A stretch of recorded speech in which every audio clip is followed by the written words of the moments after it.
Let me sign my waiver. Sign the waiver. Before we're live. Great. While you're saying that sound. Great. I'm glad that people are seeing me. Neal Brennan signing. As witness, everyone will be a notary public. I wonder if they can. There's a software that can listen to the sound your pen is making and figure out the lines you're drawing. You know, they have technology now where when people are speaking in a room with a window, they can get rid of the window noise? They can tune into the vibrations of the window from the sound of your voice and pick up everything that's being said in the room. I heard that there's a Netflix because before Netflix doesn't give people ratings, but there's a way that they can gauge reflections off of some weird fucking technology and it's fairly accurate. Reflections off of windows? Yes, I don't. Someone. Like this is secondhand. Yeah, like secondhand. Not. It's like I believe it's sound waves. Oh wow. Yeah. What are they monitoring? Jamie's got something. I have no idea. Jamie, we can buy this right now if you want. Jamie, long-range laser listening device. The long-range laser listening device, laser microscope, is a highly sophisticated surveillance apparatus that utilizes an invisible infrared laser beam to eavesdrop on a target. This is the most effective long-range laser listening device in the world that allows the operator to conduct an undetectable surveillance operation on any targeted room. From Tony Stark Industries. With at least one window at an impressive distance of over 500 meters. That is actually very impressive. That's far. That's far as shit with the laser beam. Fuck. And you can just buy that? As I say, that's commercially available, and I wonder what is not commercially available. Oh, for sure. Is right out there. Like, you remember when there was that story about some weird sound weapon they think that the Cubans were using on Americans that were in Cuba? There's probably a bunch of shit like that. I was reading an article. They can list, like submarines have technology. They can listen to basically like fish farting in the ocean if they wanted to. They can hear sounds that quiet. They can hear anything. So if literally a fish farts, they're like, oh, what was that? What was that? Was that a sub? Nope, it was a fish. Next. Wow. Like, what was the next sound? Yeah. Good for us or something. I guess. Good for somebody. Good for us, I guess. The sound thing was funny because it was like people would get sick. Yeah. And they could. And then there was also, they did it in China too. There were like, at American civil like NG, like non-government, or like kind of work for the government tangentially, or they worked at the embassy. Their apartments were above each other, two separate people, and both of them. It was on 60 Minutes, like not long ago. Like, so they targeted the rooms. Yeah. It's like a dog whistle for people. Yes, in essence. And it's like, well, what do you want me to do? I guess you just leave. I guess it is like a dog whistle. Where Yeah, it's they just just want you to feel like disperse. shit. Yeah. Get the fuck out of here. Yeah, there's probably a ton of technology like that we're not aware of. My friend Mike Swick used to fight in the UFC, and before that, he did a brief stint in the military. He was doing some sort of, it was either Secret Service work or something along those lines. But anyway, he was at the embassy in Russia. And he said that they had found listening devices that were so sophisticated that they were being powered by the natural sway of the building. Wow. With the wind. So the wind, they didn't need a power source. The natural swaying of the building in the wind was powering up this little microphone that was listening in on things. And he said they were looking at this stuff. And they're like, we don't know anything like this. Like, this is completely new stuff, and we found it in this building. I don't love, but it's like, it's kind of cool. It's cool. Yeah. Like, I just don't kill me or us. You know what I mean? Like, the hope is we just they have their thing and we have, and it's just like mutually assured destruction, like an arms race of technology. Because that's what's going to happen. Do you use the cloud? Yes. I know. Yeah. Like, I don't use it for important stuff. Yeah. But I use it for like my apps. Yeah. You know, my apps are backed up in the cloud. Recordings are backed up in the cloud. Sets that I'm doing. Yeah, but there's like photos or video. It's just a bit Not like, much. I don't know, man. It's fucking crazy. I mean, we're getting down to some very strange place with the cloud, with stuff being just in the air. And the amount of trust it takes, the presumption that we'll just never run out of energy and we'll never run out of the ability to tap into the cloud is like, that seems presumption. I'm not even like a doomsday person, but I just feel like it's like the difference between how men dress in public and how women dress. Like on a night out, women are wearing heels and guys are dressed in case they have to fight. I'm still like, we will do the thing in the mirror. We're like, I'll fuck you up. And like, that's how I feel with technology, where I'm like, what, do I have a backup plan for this? Even people with like Wi-Fi door locks, I'm like, I don't know, man. I don't know, man. I don't know. Not good. If the Wi-Fi goes out, what are you gonna do? Yeah, like please be careful. I don't know what the negative scenario is, but even my garage at my place, and I live in like a townhouse thing, and there was a power outage. The gate won't open, and like there's no release. There was a release that somebody. A better person than I figured out, you know what I mean? Like I was just like, no, I can't come. I was like, hello, Uber. I didn't have a fucking plan, but someone figured out like you open a hatch and then there's a chain and you got to pull the chain, and it was like okay, but it wasn't. It wasn't easy, right? Like it's the doomsday thing. It's like, well, this guy Graham Hancock. Yeah. This guy's been on my show several times, and he was just on recently, and he's one of the main proponents of this theory that something somewhere around 12,800 years ago hit the Earth and fucked up everything and probably reset civilization, killed off the vast majority of us. 12,000 years ago. That's not that long ago. Not that long ago at all. No. It corresponds with the end of the Ice Age. There's a lot of physical evidence for it. And increasingly, we're seeing more and more evidence in terms of ancient cultures that existed far before 12,800 years ago that they really didn't understand.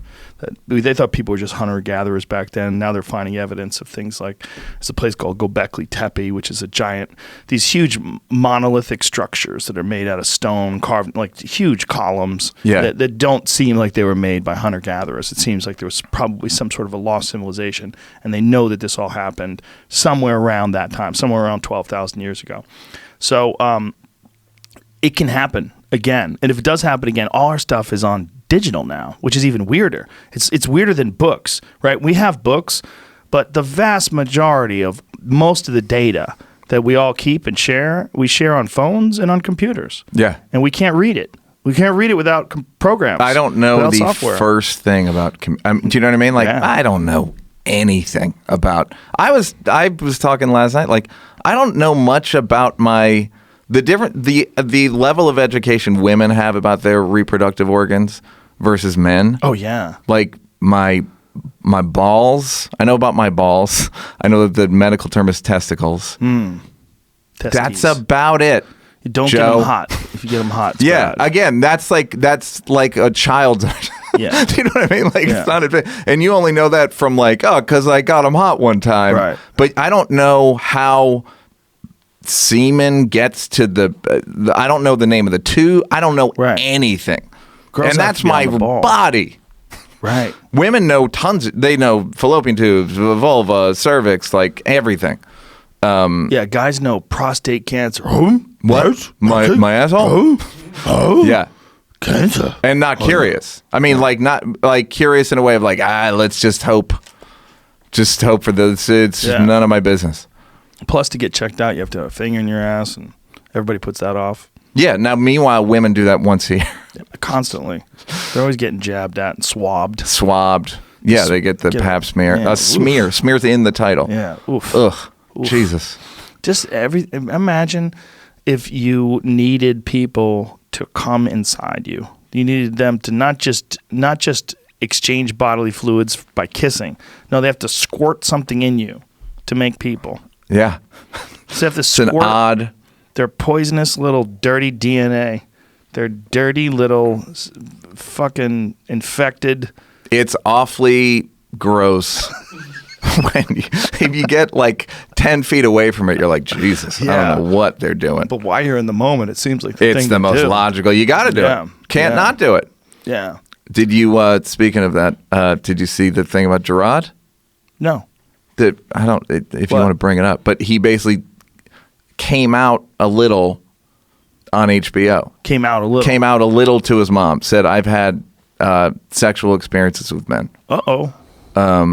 And it's just like, all right. Was she cool with it?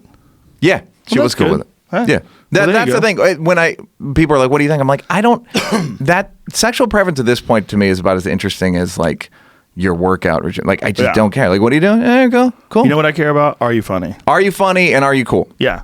And like, do we have shit to talk about? Right. Great. Yeah. I couldn't care less what type of hand you like jerking. You know what I mean? Like, I think it's what an kind advantage of mouth? with some guys, like Tim Dillon. I think it's an advantage with his act that he's gay. Yeah. Because he's so ridiculous and over the top, and he's just like big fat gay guy. Yeah. But he doesn't really talk. Does he talk about it very He'll much? talk about it sometimes. Yeah. But I mean, it's not a big deal to him. He treats it the way a guy treats his sexuality. Like, you don't have to go blaring through the streets that you're straight all the time. Right. If you are, I usually assume you're really not. Right. Right? Like, there's Yeah. If There's you're straight, you're straight. Yeah. If you're not, no one fucking cares. In the comedy community, literally no one cares. Yeah, it makes no difference. The only thing that bums me out is when guys hide it. It's like, come on. Does it bum you out for them or you? Yes, for them. Yeah, it really bums. But having said that, I get it. I get it. Like, it's a real bummer. It's sad. We know a few guys that are in the closet. You just feel bad for them. Like, exactly. Like, yeah, man. I hope it's not unbearable. Right. You know what I mean? Like I get why you're in the closet. I get why actors are in the closet. Like, especially male actors. Like, because it doesn't serve them to come out. It's not gonna help them. I think it's the worst thing for them in terms of like getting roles as a heterosexual. Mm-hmm. If you're a known homosexual, you almost can't get roles as a heterosexual. Yeah. Like, I remember there was some what is that guy's name? Neil Patrick Harris. Neil Patrick Harris, he was in something where he played like this arrogant guy who likes girls. He was in what was it, a show? He was on to How I Met Your Mother. Yeah, Yes. and that worked. He also played a straight guy in Gone Girl pretty well. Yeah, was that before or It was after he after. They came out? both been after. Really? And I was because I was surprised that that's what he played, but like certain people, they just I don't know. He might be the only guy that can I do agree it. that like he came out and it's not, and you buy it somehow. Right. As a romantic lead, you think that it's like it cancels that out. Like if Tom Cruise decided to come out, if Tom Cruise is gay and he decided to come out, like that would be a real problem. You know what, I was talking to somebody about this the other day. You know what would be a hilarious movie idea? Gay couple, Tom Cruise and John Travolta. John Travolta gets kidnapped, and gay Tom Cruise has to save his gay husband, John Travolta. But other than that, it's a real action movie. Wow. It's just gay. I like it. Wouldn't that be fucking cool? I like it. Like just a straight gay. If anyone out there's a screenwriter, that have at it, because I'm never going to write it. Would that fly? Would people enjoy that? Like if it was really good, like John Wick style. I think it would. I really think it would. If the guy just kick, it's not like gay guys are like a feet in the. You know, I know plenty of like rough gay guys that'll whoop your ass. Bears, like, bro. Bears, bro. They got their own growl. That's how fucking bad these guys are. But I think it would be fucking so cool. Like, and you just go, because that's how I feel with someone like Gerard coming out. I'm like, I don't care. Okay, it's never come up. We've been good friends for a decade. Just never came up. Yeah. Like he didn't seem that interested in women, but I also don't think he's not interested. He's just maybe. There's definitely a spectrum, right? And some people are just, and that's fine too. Yeah. I'm also not mad. Like, if I were on the spectrum, I think I would absolutely do it. Yeah. I'm just not on the spectrum. But in terms of opportunity, there's a lot of nights a year, Joe. Oh yeah. There's 365 nights a year. Oh yeah, you could. You're not going to do pussy. Yeah. Go back and forth. Same night. Split it up. Don Murray had the best joke about that. He goes. This is how little I give a fuck. He goes, I wish I was gay just so I could come out. Yeah. He goes, I wish I had a secret like that. Yeah. He goes, that's how little I give a fuck. It's so true. It's like his joke about I'm gaining weight for a movie. I don't know what the movie is yet, but it's a fucking great joke. But the gay action movie would be fantastic. I like it. I do too. Within a year or two, people would be definitely ready for it. If it were a legit good action movie, I think they'd be. If it were Tom Hardy, even if they were both, one of them was straight and one of them was Tom Hardy, and he just plays gay, and like it's taken. Right. But it doesn't have to be two gay guys. It could be even crazier, 2 straight guys who have to make out. Yeah, they could be played by straight guys. Yeah. Absolutely. Then now we're talking. Now we're really talking. Now you're talking. And now you're talking commitment. Because I was thinking about if Tom Cruise was gay, right? And he just came out, and there's a movie where he has to save his wife. Would women not believe it? Do you know what I mean? Like, yes. Like, so if you come out, so it's like, all right, so now in the next Mission Impossible, they just kidnap his husband. Yeah, well, for sure you could do that with lesbians. If you had 2 hot lesbians. Yeah, of course. 100%. Yeah. No, there's zero issue. That would be no problem. There'd be no resistance. And that's the difference between a lesbian actress. They can go, a woman who's a lesbian can You know play why that straight, is? gay, I believe. Gay, straight. Because there's a big portion of men who never truly believe a lesbian. I have a bit about it. Yeah, I had a bit about it from one of my old specials. It's like, we believe that you believe you're a lesbian. Yeah, but you just ain't got a piece of this sweet dick yet. You never spent a Saturday with me at fucking Applebee's. I hit you with an Applebee's and then a corner bar. Forget it. The panty dropper. Tequila shots. What do you got? Oh, Brokeback Mountain. Yeah. It wasn't really an action though. I No, never saw but it. if Well, it's we don't. that, Do we that know worked. for sure that both of those guys are not gay? We do not. We assume. I mean, Jake Gyllenhaal's straight, and You say so, Heath Ledger. but you saw that movie. How straight? I mean, could come it on, be? man. You saw you Come on, bro. believed it. Jack No one's Nicholson that is good at acting. Definitely crazy. There's no way he could play crazy. That guy's definitely gay. Trust me, I know things. I've seen many movies and understand them. I know when someone's acting and someone's just gay. The fucking kid Yeah, believed that it. was easy for him. Yeah, no, it would be that, but running around. Yeah, that could happen. I think that could happen. I think we're on the verge of that. It's I would nice. enjoy it.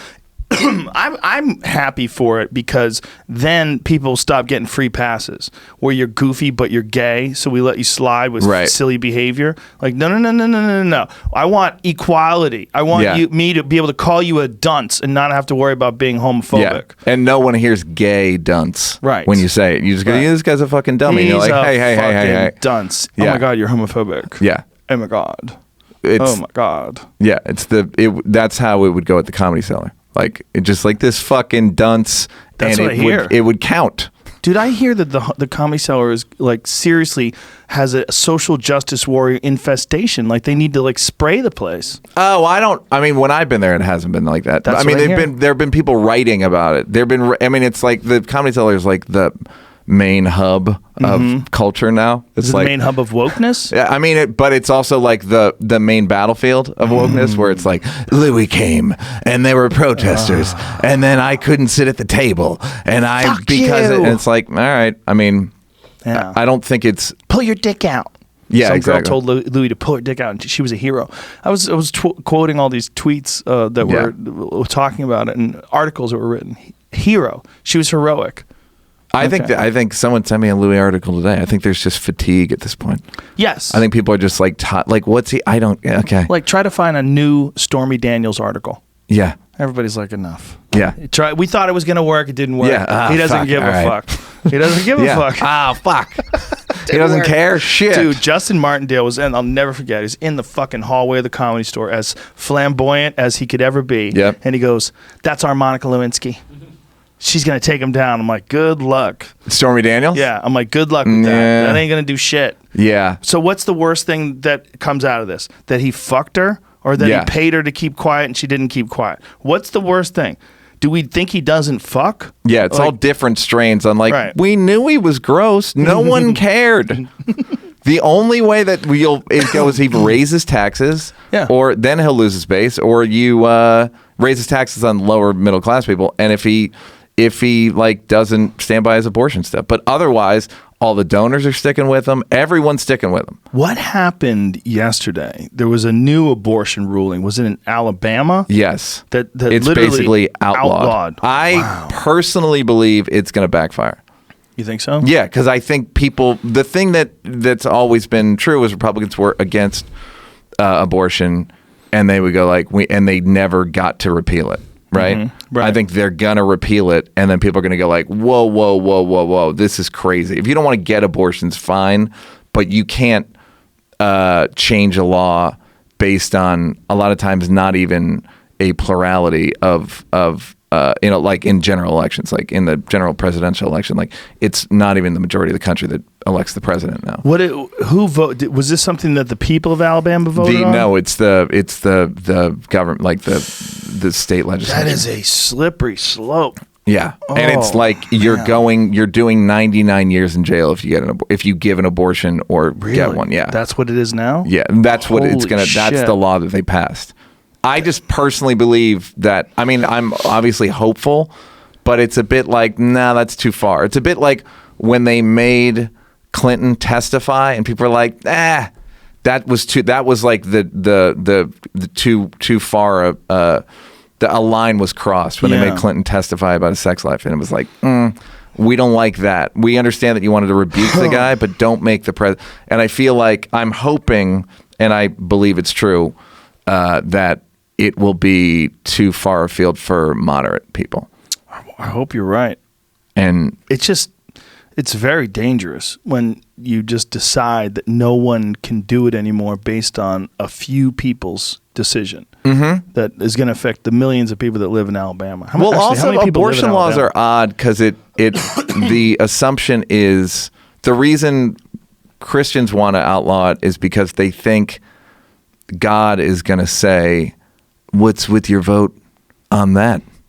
I saw that you voted for abortion. What, like, you want to kill babies?" Yeah, so you want to kill babies? Like, well, no, I didn't kill any babies. Yeah, but you voted for it. It's like they don't want to live in a country where that's legal. Having said that, if you Google the worldwide rights of abortion, it's not legal everywhere, which surprised me because I was like, where is it? What is America's?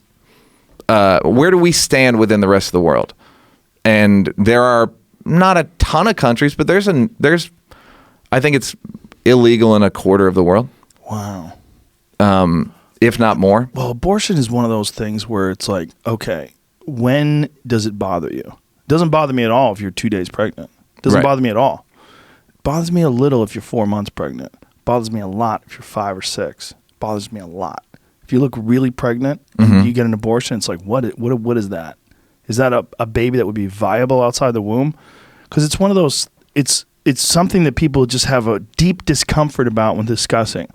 Even if you're a supporter of it, if you just discuss the actual reality of what it is, what the act is, what this surgical procedure is, and it makes, it's not like, nothing. That's the thing. It's not nothing. Right. Like, right. And I think that one of the indicators that it's not nothing, and I'm pro-choice. As I. Yeah, like, you're right wing, Joe. Everybody knows that.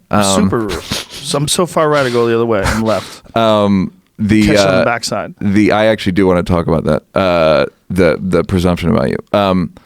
That one of the indicators is when people talk about even getting an abortion, they always whisper about it. Yeah. And I don't know if it's because Shameful. of the stigma. Yeah, Or I think so. because it's kind of not nothing. Yeah, it's a personal thing too. I don't think they want to discuss it with other folks. But I wouldn't care if I got a cyst removed. I mean, if that's the indication. If it's just that. Yeah, if it's just a medical procedure. And again, pro-choice, have at it. Yeah. I'm sure I haven't had any abortions that I know of.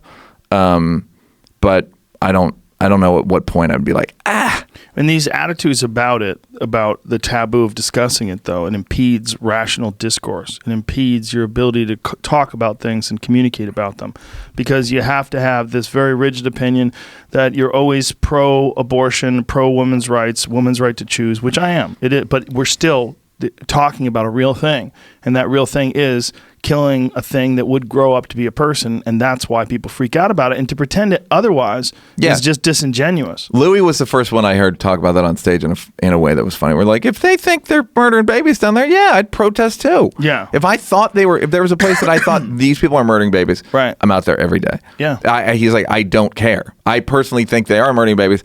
I don't care. I think that was the this words was to that before effect. he got in trouble, and this is one of the things, like when, like that Parkland joke that he did, I was like, look, that's not his best joke, but it's also, he's working it out. He hadn't done stand-up in 10 fucking months. He's working it out. But if you say that he's different now, we're getting to see the real Louis. Like, bitch, you better go through his library. Yeah. That's what he did. Yeah, the Parkland That's thing his was like act. his 9th most offensive joke. Yeah, not even close. I mean, that's what he does. It's called comedy. Yeah, the idea was like, well, but we didn't know he was a Because you dick. didn't even know him. Yeah, because you didn't know anything. You assume what you believed, what he fed, or you wanted to believe. I actually, I have a theory that one of the reasons people like the New York Times and other media outlets brought the hammer down so hard on him is because they'd heard the rumors and ignored them. So now they have to signal that like this is wrong because there were rumors before, right? And they were like, we don't like they ignored them, so now they have to overcompensate. Be like, he is absolutely he's the face of hypocrisy and evil. I was like, okay. Well, he just caught it at the worst time ever culturally. Exactly. Yeah, he just There's that. It's a bad. He had beachfront property during a hurricane. yeah. He just is like, some hurricanes you can just you got the deep stilts. Mm-hmm. Not this one, motherfucker. This is a like he had fucking structure flattener. He's walking around. I was going, oh my god, this is my cup. Oh my cup. Yeah. Here's what I want to talk about with you. The idea, because whenever I tell people we're friends or that I go on your show, they're like, how can I'm like, first of all, because you're a fucking good dude and have been a good dude for 27 years that I know of, to me. Thank you. It doesn't mean you're always good, but whatever, you're always good dude to me. Every time I say whatever, I don't fucking know your life. I don't know what you do outside of fucking Encino. And now the next question becomes, why do you have cranks on, or what people would consider cranks on the show? And you and I have talked about this a little bit off the show. Explain, because you are basically liberal. Yes. But you believe in having hardcore right-wing people on because you like them personally, or you believe it's worth... Some of them I like personally, some it's worth having a conversation. Like Ben Shapiro was one that I had a long conversation with. He's one of the more controversial guys that I have on, where people get upset at me and call me an alt-righter, which meanwhile, he's been attacked by the alt-right.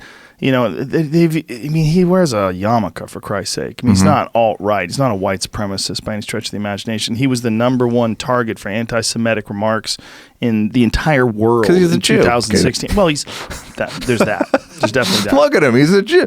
But we had an in-depth conversation, a very long one, about gay people. Yeah. Because he's really... I saw a little bit of it where he was like, he kind of got a little lost. Well, yeah, because it doesn't... Well...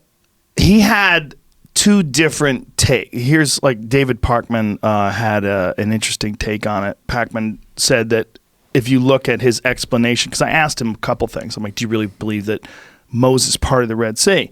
And he said, I would look for a more naturalistic explanation for that. But then when I talked to him about gay people and gay things, he wasn't interested in a naturalistic explanation. And he also wasn't interested in giving people the ability to do whatever they want. He felt like you're supposed to resist that. And his take is that like you have an urge to murder people, but you don't do it because you're a good person. And you should do the same thing with being gay. And I was like, wow, that's crazy mental gymnastics. So that is he believes the natural occurring thing. That God is testing you with. I mean, I'm putting words in his mouth, I think, but essentially that's his position. His position is that God doesn't want you to do that. It's in the Bible. He doesn't do it. I mean, he goes hard. Yeah. Like he doesn't use electricity in the Sabbath till the sun goes down, the whole deal. Yeah. And, a lot of people like, you're giving this guy a platform. Like, look, I'm communicating with someone, and I like him as a person. He's a very nice guy. I don't agree with him at all about the gay stuff. And you believe it's worth giving people a platform. What does that mean? Not platform, but like... I think that's a real problem, discussing things like that, like giving people a platform, because we're living in this world of deplatforming people. I think that's inherently dangerous. And I think that just stopping people from their ability to communicate just makes more pressure on their side. It makes more people that are on the fence support them because they see you as being a censor. And that's what I think we found out with Jack from Twitter, Jack Dorsey, when he came on and talked to me about it, and when he brought Vidge on, who's the lawyer, and like censoring one is censoring all, sort of. It's not smart. It's not good. It does the opposite of what you intended to do. It makes the other side magnified. It makes whoever you're censoring more popular. It makes them an underdog. And it also goes against core American values like the freedom of speech. And I know that these are private institutions, and I know that they're not necessarily forced to uphold what we determine as free speech in terms of like how it's written in the Constitution and the Bill of Rights. I get it. I understand that. but I think that the principles of human interaction on this planet are largely dictated by our ability to discuss things, even if you disagree. I actually do agree with you that I think like deplatforming and silencing and he's dangerous. Like, there are very few people that, well, there's no one that I agree with 100% of the time. Right. Including even yourself. Yes. Including your joke about like, you don't agree with yourself. Yeah, like, I don't. Yeah, I don't. That's like, real. Yeah. Well, that's also, there's something Buddhist about it, which is like your thoughts are not correct. Right. They're not even your thoughts. They're just and they're like dependent upon your noise. emotions sometimes. Yes. They're dependent upon your stress levels. Yeah. You know, sometimes you just like you just don't have it in you. You're like, stop. Yeah. And other times the same situation, you'd be super calm and reasonable, and maybe you could turn it around. Yeah. If you've eaten. Yeah. Like I saw a thing yesterday. Doctors are worse in the afternoon. Oh, I'm sure. Judges are worse. I've heard surgeries. Before you should always lunch. get surgeries in the morning. Yeah. Yeah. So But to the your right point, wing yeah. thing, the right wing thing is just an easy way to dismiss me because I'm not right wing. If you ask me my positions on things, it's very left wing. Yeah. The only thing that I vary with the orthodoxy is with the Second Amendment, with gun rights. I don't think it's just that simple. I know a lot of really good people that have guns, and I know a lot of really good people that would never shoot anybody that have guns to protect themselves. Yeah. And to label everyone the same is just like labeling everyone who drives a car the same as those incels that drove into people in Montreal or wherever that was. Was that Toronto? Wherever that was. Yeah. We have a real problem labeling people, and labeling people with it's lazy. And it's an attempt to marginalize or dismiss their positions. And it also feels good to do it. Sure. It feels good to like, guess what? Writing them off.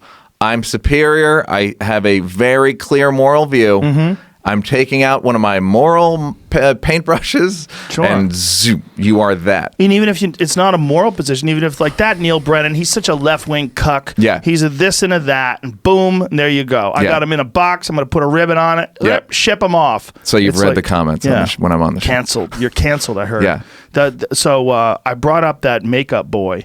And the makeup boy my daughter's in love with, she watches this makeup boy on YouTube, and now he's been canceled. I understand he lost $3 million, and she was telling me to have an 11-year-old sit down and tell you about a gay makeup artist. And this is the funny part. She goes, well, there was a couple things. Okay, so there was the thing with he has a friend who, and he tells me this woman's name who got him into the business, and then she asked him to promote her hair stuff, but he said no, and he went with another hair stuff, so he totally betrayed her.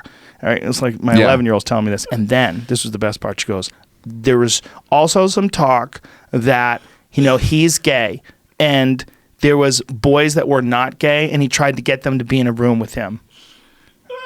It's like listening to an 11-year-old tell me this shit. Well, by the way, that also could have been that's the tone of the internet anyway as an 11-year-old girl. It is. So you actually heard at least it came from an 11-year-old girl instead of like so-and-so's canceled. You could read 40.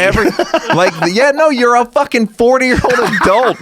Why are you talking like a little girl? Yeah. You're on BuzzFeed, you're on Fox. Like it's getting to the point where the New York Times is going to be doing that. Like they're close to it now. I mean, I think that Alabama owns abortion people. Yeah. What it is the media right now, especially journalism, they're fucking starving for hits. It's so hard to make money. It's so hard. Yeah. And so they're drowning. Yeah. And so they're trying to grab whatever branches they can. Yeah. If they got to make a good story with a clickbaity title, fuck it. They'll have that deceptive title. Who gives a shit? Yeah. We got a good story. The story's vetted. Yeah. And even if it's not totally vetted, if it's a little slippery, but you can make an amendment later. I'm sorry, we have a little bit of an apology. We have to make a retraction. Yeah. Nobody reads those goddamn retractions. No. I mean, you should have to have a retract. If you fuck up so hardcore that you attribute a crime to someone or you do something like that, and you have to make a retraction, it should be on the front page of your paper and nothing else for a month.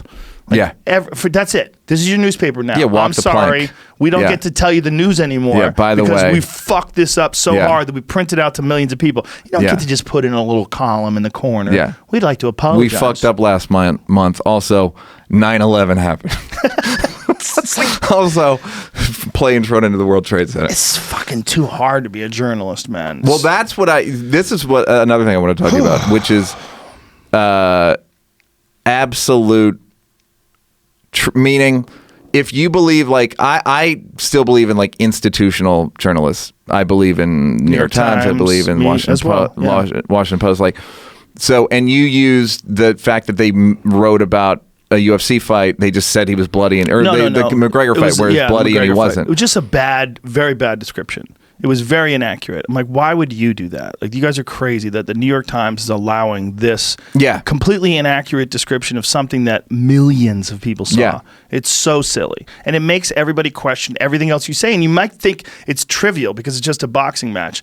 But it's completely inaccurate. Yeah. And completely exaggerating what actually went down. Well, if you've had articles written about you, they fuck up everyone. Everything, yeah. Now, having said that, we can't dismiss all of journalism. Like, there needs to be an absolute, kind of an absolute truth, and that's what I feel like is sort of melting in this era of anyone goes like, well, they said this, and that's not true, so everything else they say is fucking bullshit. Right. Of course. Which I think the Trump does a lot. And I think people are all too happy to believe it because they resent institutions. They resent these smarty pants motherfuckers, which I also get. I get the impulse. Especially I just don't think like New York Times, right? I mean, that's the smartest of the old gray lady. Yeah. And it's like it just plays on every stereotype. Like, there are so many stereotypes at work that can make you write it off. I think we're in a transitionary period. That's what I think. What do you think it gets replaced by, though? That's the real problem. The real problem is they have all their pieces, all the best journalists, right? All the best people are all locked into two ancient systems. One ancient system is print medium. The other ancient system is broadcast medium. Mm-hmm. The broadcast medium, the ancient part of it is it has to go on at a certain time, Tuesdays at 8 p.m., and then you have to sit there and wait for the commercials unless you DVR it, right? Right. So that's inherently flawed. And then the print medium, well, they figured out a way to get it on your laptop and your phone now. So, okay, well, they've got a little bit of a workaround there, but they have a really hard time getting people to sign up for digital subscriptions. Just the distribution's not nearly as good as it used to be. Yeah. And it's hard. It's hard to get people to buy newspapers. But at least they've got their foot in the door with clickbaity titles. Like the Times and the Post are pretty successful online. They're actually doing much better because of President Trump. Yeah. Because he talks so much shit about them that people actually said, I need to support. What? The New York Times, what is it? Well, they needed to support it because they're like, fuck, man, this guy's literally trying to take down the Times. It's so irresponsible. He's trying to take out the New York Times. That's what I think might happen with abortion, where it's like, wait, whoa, I don't even want to get it. But if this is where you motherfuckers were headed, because they were being held back. It was like, motherfucker, I'll fuck you up. And then they got free, and now they're beating the shit out of abortion. People are like, whoa. Accidental pregnancies are the real problem. It's not even, I mean, obviously abortion is a solution, right? If you have to, if you want to do it. But if the accidental pregnancy is the real fucking problem, like it should be, it's one of the things that I talked about with Jesse Itzel, who was on the other day. We were talking about genetic engineering. So like they're going to eventually one day move away from sex for procreation. And sex is just going to be for fun. It's just going to be people bonding and enjoying each other's bodies. That's not going to be how we procreate. We're gonna procreate through some sort of you like a girl and you make process. A call. Well, it'll certainly drastically reduce the amount of people that have kids. You know. But so does everyone? Do you freeze your eggs and we give sperm? I don't know how they're going to do it. I mean, I think there's also the problem that the baby supposedly bonds inside the mother's body. Like to have a baby grow up in some sort of a fucking weird electronic womb, and then you make that kid a fucking sociopath. Right. He has no connection to people when he's born. Doesn't give a fuck. Just wants to survive. I mean, there was that test tube baby thing, which I think started before me, but I remember that being an insult. They put the baby in the body. Though. They put the embryos in the person's body. And there is the thing of surrogates. Yes. So who do they bond with? That's a weird one, man. Like. That's the Kim Kardashian way now, right? Yeah. She's having a bunch of babies with surrogates. Like, you know, you show up for the wedding or you show up for the birth in a fucking tight skirt and like, yay, my baby's being born today. Like, what? What? You have your clothes on. Yeah. What is happening here? Yeah. No, I gotta hire somebody. My friend I got a girl on it. My friend actually did that. He's gay, and he and his husband, they mixed their sperm.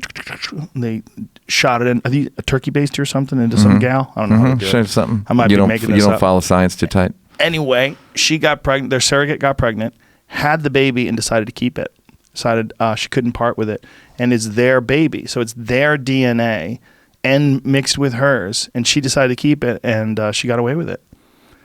Did they sue her, or they just were like? No, I don't know. I didn't want to push. They were very upset, and then they wound up getting another surrogate and then having a child, and everything worked out. This was quite a while ago. Yeah, but they were really bummed out, man. I mean, they were ready to be parents, but then some people say, well, they were never going to be parents in the first place because they're gay, and they didn't even have sex with her. Right. but it is their baby, right? It's their DNA that made that. It's not. They didn't adopt a child. Right. They chose to have a surrogate. So.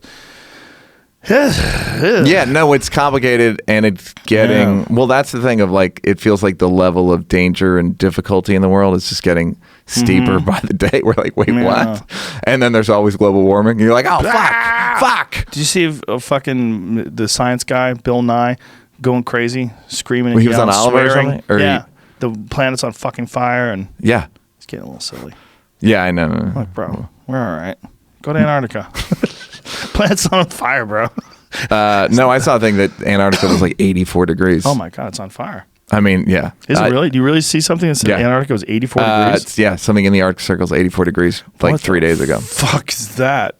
What? It's gonna be. Do you ever think about like global warming? But really, what it will look like in 70 years, what it will do to the Earth, and I'm not talking about just Miami's gone or any. That's like incredibly crazy to think about. It's not like unfathomable. Those Miami people, they're gonna move other places and ruin them. That's probably the biggest. That's my biggest worry. Everywhere he goes, it's gonna be Lamborghinis, and dudes yelling at girls in Spanish, eating outside. Everyone's fucking eating outside. But would you fucking get indoors, you maniac? A party, though. A lot of salsa. I love going salsa there. in North Carolina. Get the fuck out of here. Salsa dancing. Get the fuck out of here with the fucking. That's a good bit. They're like another country that's attached to Florida. Yeah, it's like Europe. I always say it's like people. You see Italian people in Beverly Hills or Miami, and I always say to my friend, those are people that were too douchey for Italy. And they're like, oh, we got to take it to the next douchey level, Miami, and then they go deep. But you think about chaos, not 28 days later, but huge, scary, fucking scary, especially because we're going to be near dead, and no disrespect, you're not going to be in the same shape you're in now. And you're not, people may give you respect, but it's going to be fucking scary. Ugly. We're going to have to move to the mountains. Where would you move? The shit hit the fan. Somebody, Sam, what's Callan's friend, Sam Fighter's Mind? Sam Cedar? No, Sam, the Fighter's Mind he wrote. Damn it, how can I not remember his name? Yeah. Hold on a second. I'll tell you real quick. This is going to be worth it, guys. Listeners, this is... Sam Sheridan. Sam Sheridan, that's right. Sam Sheridan. Thank you. Told me 10 years ago, and it stuck with me, go to the marina, because I live in Venice. Mm-hmm. He's like, go to the marina and basically just basically you got to pay to get on a boat, or just be like, I will be... the hard part is, how do I qualify to I can help you? Right. Because I get seasick. Here's what I have going for me. Seasick, queasy. Because you just get away. You get away from LA? Anyone. You get away from, in LA's case, millions and millions of people. And you can, if there's a attacker, you can see them. You assume that they're not going to be SEAL teams coming onto your boat. Attackers. Well, I know, but that's what I mean. How crazy could it get? Yeah. You got to go to Alaska. How do you get there? It's a good call. How do you? Can you drive? Airport's closed. It's connected, right? You could drive. Right? You could technically drive, yeah. Technically? They cut off that road all the time in the Napa Valley because the landslide will shut off the road. If that happens, good luck. Where the fuck you going to go? Then you're fucked. Yeah. Good luck. It's Burr's got the helicopter, but he's got to go to get it. Yeah. That's his escape. He had a great bit about that. His black and white special. Yeah. I would move north. I'd probably move somewhere that was, if I could just go to a place, if I knew I just had to get to a place, I would go to a place that is sustainable. like whether it's Alaska or Minnesota or Michigan, somewhere where there's a lot of animals and there's wildlife, and you have cold, you have water, you have a lot. Like cold is better than heat because cold you can make a fire. Like if you have shelter and you can make a fire in the cold, you can live. I In have the a heat, you're fucked. counter argument, which is the cold kills more people than heat. Sure, it does. Like every Hypothermia, year, it yeah. does. But that's just because, people are unprepared for it. You can prepare for cold with clothing. You can't really prepare for heat with clothing. With heat, you need air conditioning and you need water. Those are two Or at things least that are critical. shade. Yeah, you need something. If you live in, like there's people that have lived in very cold climates, as long as they have a good house and they have a good supply of wood, they're fine. If you live in the desert, man, you're kind of fucked. You're kind of fucked if the power goes out.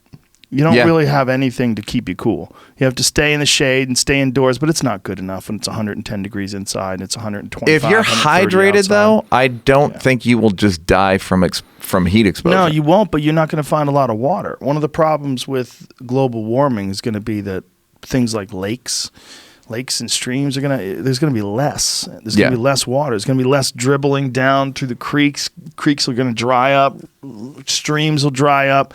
You're going to have a hard time getting water if you're in a desert environment.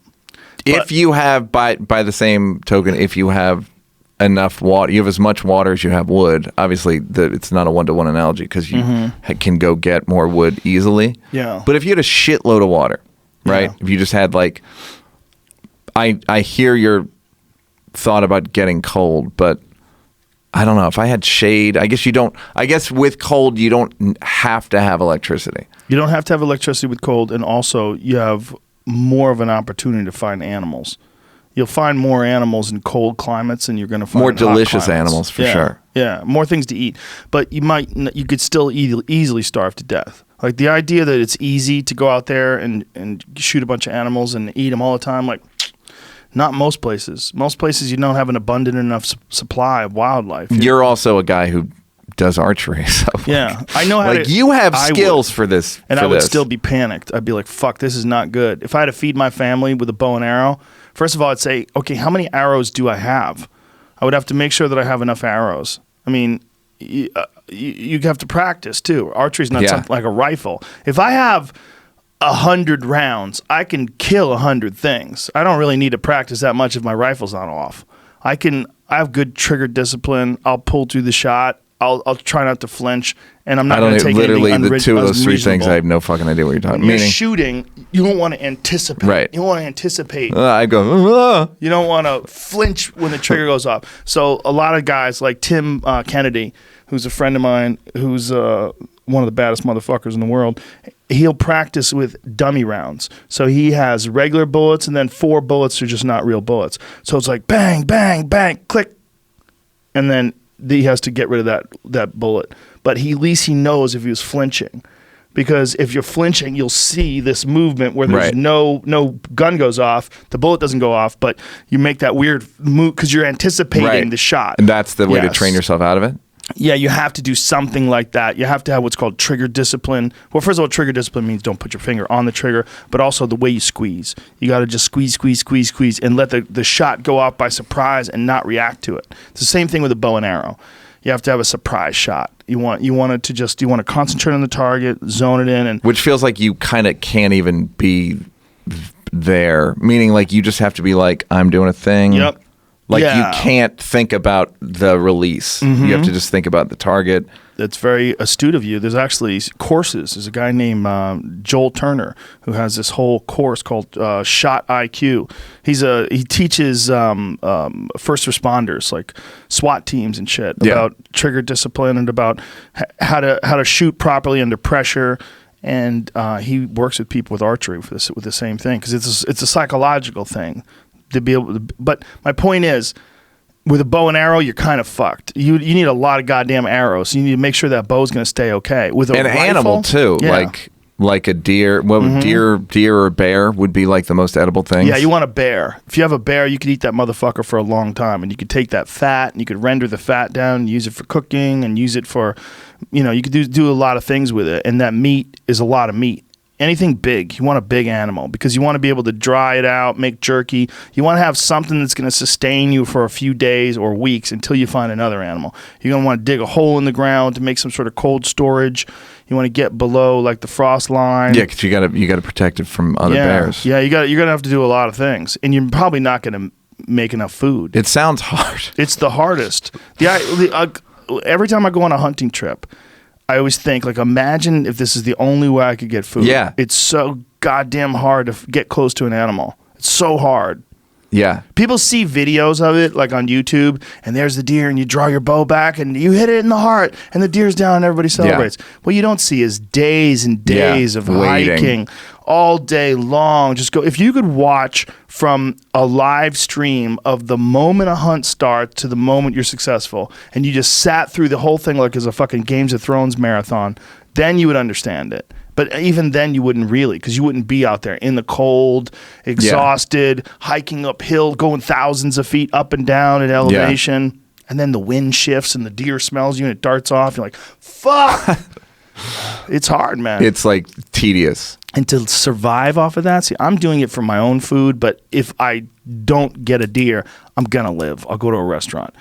If the only option is deer that you catch and kill and find and your daughter's sick, oh my God, and you gotta fucking catch a deer, that's when you wonder. You wonder, how am I gonna watch them starve to death? That must have been really exciting for Native Americans or just any ancient people, of just like getting I think we could kill a buffalo. Yeah.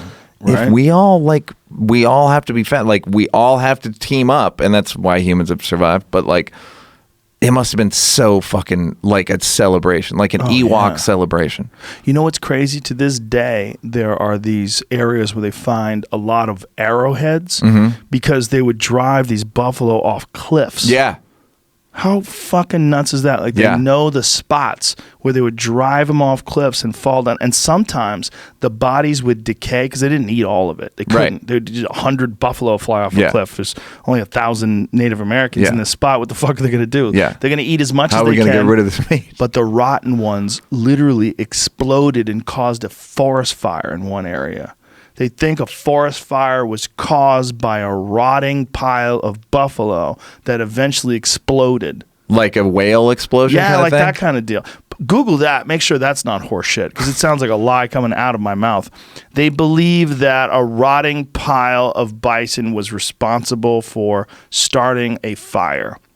Yeah, because that's how because they found like all this charred like stuff, and they were trying to piece it together, if I remember the story properly. And I think they were like, this might have happened because the bodies rotted so much they exploded. And it started to fuck, because it's like you have the gases from all this rotting tissue. Like, whales explode on the beach. They splatter on people. Yeah. Fantastic. So they're trying to take this to a next level. Like, how much heat would be generated by all this bacteria? Like, what kind of explosion could this make? Yeah, and also, why would the explosion? Is it a spark? Yeah, do you know what I mean? Yeah, like, what caused it? I would assume it's gooey. Methane gases and rotten gases. Yeah, like there would have to be something to ignite it. Those little arrowheads that they find, you're supposed to leave them in a lot of places. If you find them, you're supposed to leave them there. Just for like luck or something? For you go fuck yourself. I ain't leaving shit. Oh, if I find an arrowhead, like, you have to leave it. I know where it's going. It's fucking going up there. Yeah, where is it going? Like, if I leave it, someone else is going to pick it up. I'm picking it up. Yeah, have a good person pick it up. You have to leave it here. No, you can't have it. Is that like the parks commissioners or Native Americans? I don't know. When I was hunting in Nevada, they said that. If you found an arrowhead, you had to leave it there. I was like, okay. Yeah. Oh, you know what I haven't talked to you about? What? Doing these big venues. Oh, arenas. Yeah. It's weird. How do you like it? It's fun, man. San Diego was a lot of fun. It's strange though. It's a lot of goddamn people. Does it feel like disconnected? Nah.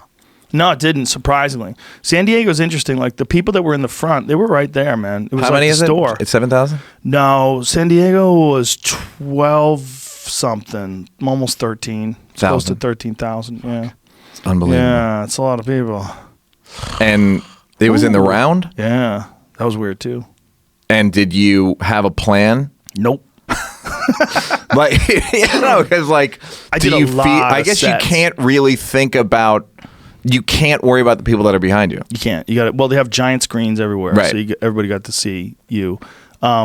I definitely was aware of the magnitude of the show, and I did a lot of sets that week. I did like 8-9 sets that week before I did it. Like the funny thing was, sets. I didn't understand. I was like, how is he not selling this out? And then I saw how big the venue was. Like, oh, it's a fucking arena. Yeah. I was like, I thought Joe was as popular as ever been. And then I'm like, why is this guy posting so much? And then I'm like, oh, because he's doing a giant-ass stadium. place. Yeah, it's hard to get that last 1,000. I know, and you're still at, you can't. I don't know if it's the human mind or like the competitive comedy mind, but like Can't leave it alone. You want that fucking 1,000. Like you want to hear you're- sold out. Yeah. Like doesn't like but you don't want to go saw Joe Rogan 12,000 people. Yeah, but what's it hold? Like 12-9. yeah. Oh, what a pussy. You can't even get 900 more people like you, bro. And you would you would think it's a failure, but you would always be like, yeah. Josh Wolf showed me a picture once of him on stage opening up for Larry the Cable Guy in front of 50,000. Jesus. He did a football stadium.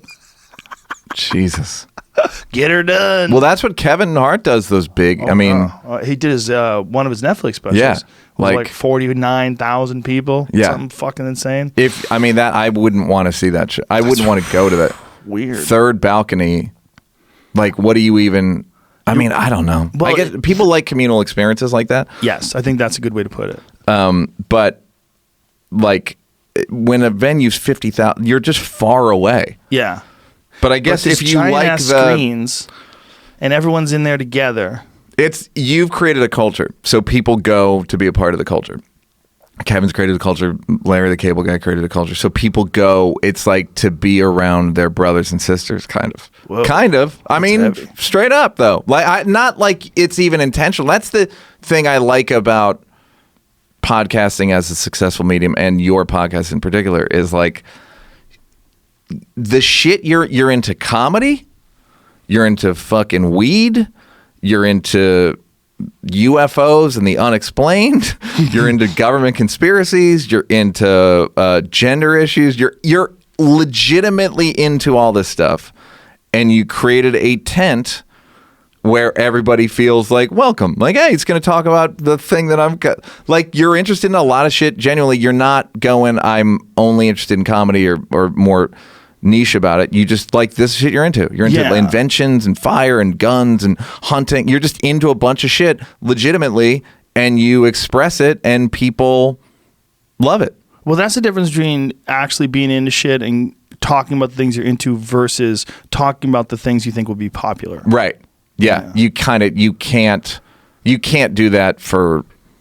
I guess I can't think of anyone. Probably could, but you would get off the top of my head who that would be. But it would be obvious that you weren't really tuned in. You wouldn't be really interested in it. You're not. You wouldn't be as enthusiastic. There's no way. And you are genuinely. You only have on people that you genuinely like or genuinely interested in, and doesn't matter if they're famous, not famous, like whatever, it's controversial, not controversial. Like it's just shit that you're into. You're expressing. It's another reason why I like podcasts. It's like watching someone exist. Yeah, and it's like an expression of your subconscious or your brain. Like it's like the typical day in your brain of just like I like this, and then I go over here, and then I go there, and you've been able to like do it in a way, which is why it's so popular. It's like it is popular, but it's not even the right word. It's like resonant with people. Yeah, I think for a long time, people have been doing shows where the show was produced and there's a bunch of people behind the scenes, and whatever that person is, it's almost more difficult for them to get their personality to shine through all that shit. But if it's just stuff that you're really interested in, then people get and it's also people you like, and then Segura takes off, and Bert takes off, and who am I forgetting? The Joey takes off. I didn't know how long you'd been friends with Joey. Joey and I have been friends for 23 years. Yeah. Theo, like guys that you just genuinely like that they're just kind of like, even the like the Sober October thing, or like, it's, the numbers are massive. Yeah. It's because it's like a show. It's like I know everybody's a character, and it's like an old radio play. And like, here comes fucking Bert Kreischer. He think he's got something called the Mickey Mantle gene. What the hell is the Mickey Mantle gene? Mickey Mantle. Like everybody's got like it's set up, and it's not like it's sloppy in a fun way. Yeah, and it's cool, and you get to reap all the reward. All the guys that are responsible for because the other thing is, so many. This is the first time, like in certainly in media history, where guys are in charge of their own everything. Yeah, like that's true. You own the label. I mean, there's not even a label. It's just my thing. Their artists tried. Like the Beatles had a record label, and they would bring people on, and then they would. It always got fucked up every single time. And this, I feel like, is the first time where it's like Segura's got like, you know, his umbrella now. He's got like he's got his spinoffs, and it's fucking excellent. Yeah, it's just amazing time. Excellent. It's so great. I was talking to a guy who used to be in charge at Viacom, and we were talking about, you know, when people do shows now. Like, you know, they'll pay Kenya Barris, or they'll pay Shonda Rhimes, or they'll pay Dave, Ellen, Chris, all these guys like $20 million. The writers get $100. Buddy of mine, Mike Schur, created Good Place and Parks and Rec, and he's getting $25 million a year for the next 5 years. Jesus, yeah, like Christ. And his shows aren't hits. His shows are picked up and successful, but they're not like Cheers, right? Wow. And I said to Doug Herzog, the guy from Viacom, I go, how much were you fucking guys making before? What were these companies making 20 years ago? Like, what was ABC making 20 years ago that they even Seinfeld said that he's like, I was the first one to get $100 million an episode. And I go, which is a pittance compared to what they could have paid you. And he's like, I know that now. But back then, $1 million an hour. What? What are you even going to do with it? And now it's like, what are they going to do with it? Right. What the fuck they were making $100 million an episode, but because it's a logo and a corporation, you go, well, that's what a corporation's supposed to make, $100 million an episode. Meanwhile, if a guy makes $1 million, you're like, what are you gonna? It's like this unfathomable thing. It's like where they get mad at basketball players and not the owners of the teams. Yeah, and it's also that distribution model of like putting something on a network. There's so much fat. There's so many people. There's so many things that you have to pay. Yep. There's so many different places the money goes. It's almost like you have to make $100 million an episode for everybody to make out. Yeah, but also, no, they don't. But also, they're still taking 90. Yeah. You know what I mean? Yeah. Even with all the revenues, with all like the all the mouths they got to feed, it's still like a huge profit. But as a writer, don't you think that like investing your time and effort into a sitcom today, it's like, woof, good luck with that. I don't, dude. I just started. We used to do the podcast. Me and Moshe did this podcast called The Champs. It was great, and now I just started one like a month ago called How Neal Feel. Look for it in your local things.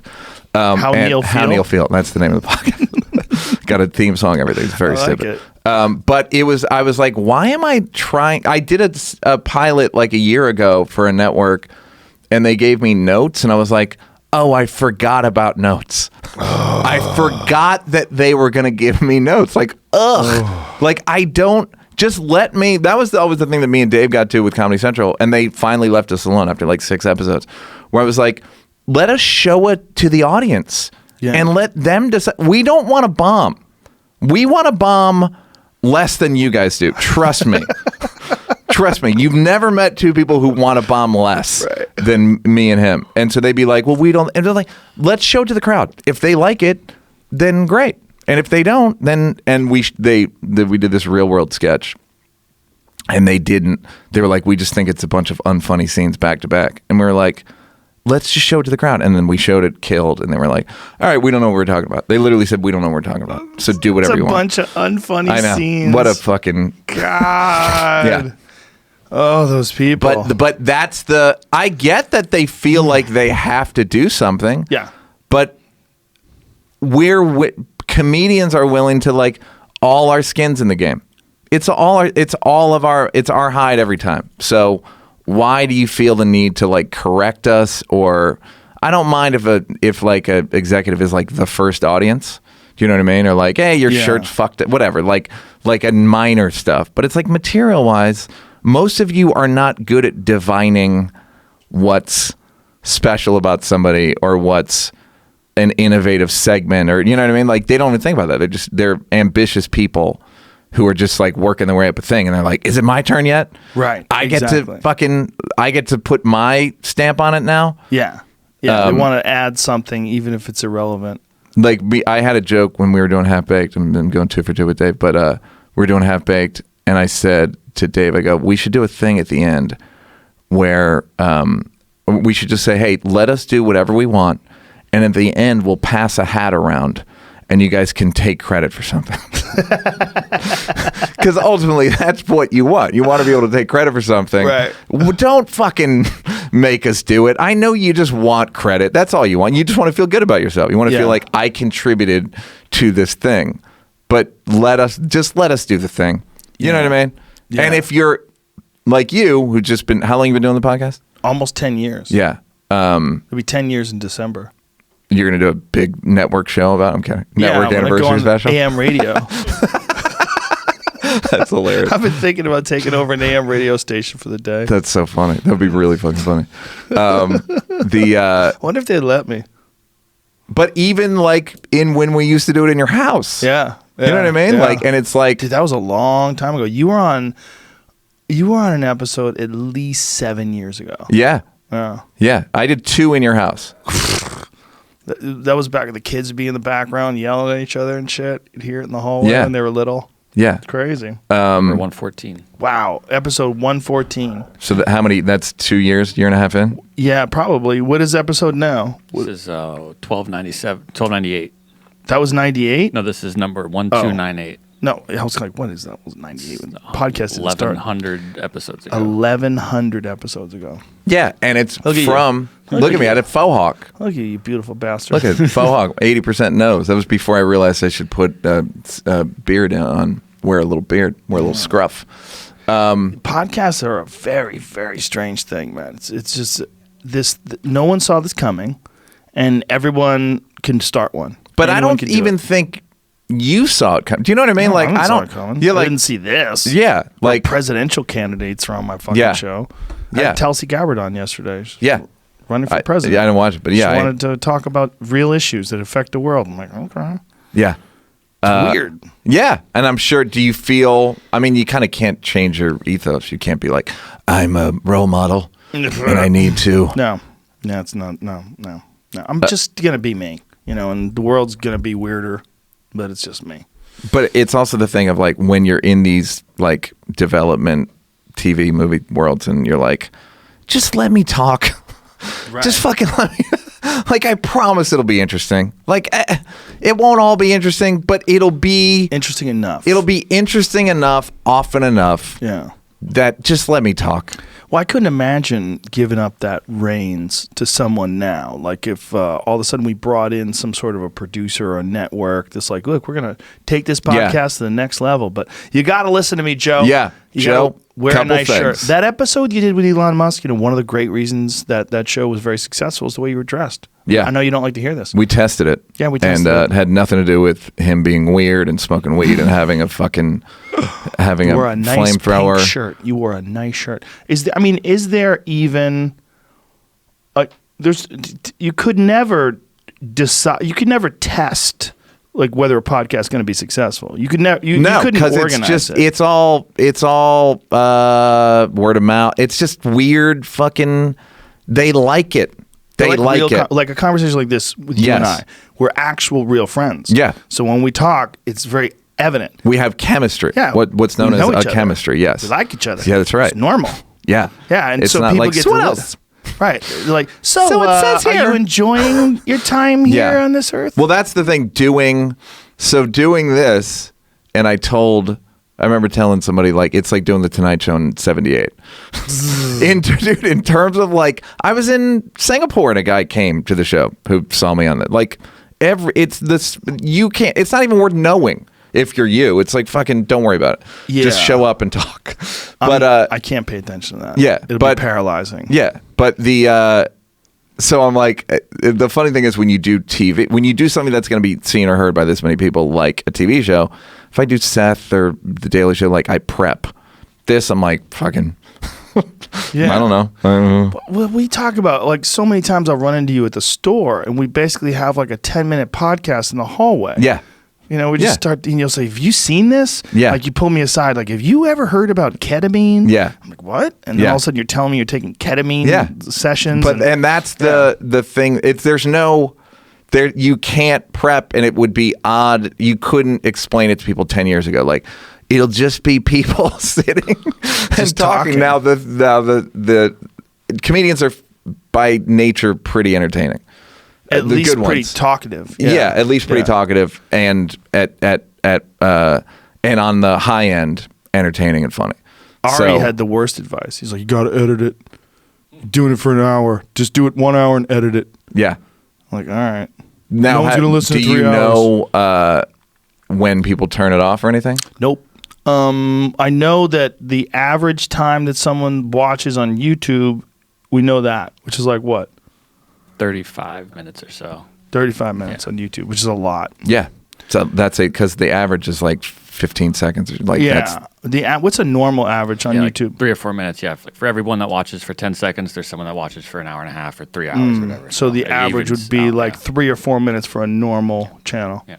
Yeah. Well, you know, the difference between something on YouTube and something that's a podcast that you're listening to, though, I think the people that are listening are, I don't want to say this, I don't know if it's really true, but they might be more invested in, like, because they're subscribing to it and they're listening to it in their car on the way to work. They're listening to it a lot of times when they're at the gym. People on YouTube can flip. They can just decide to go to the next. So what's this and that, and then they get.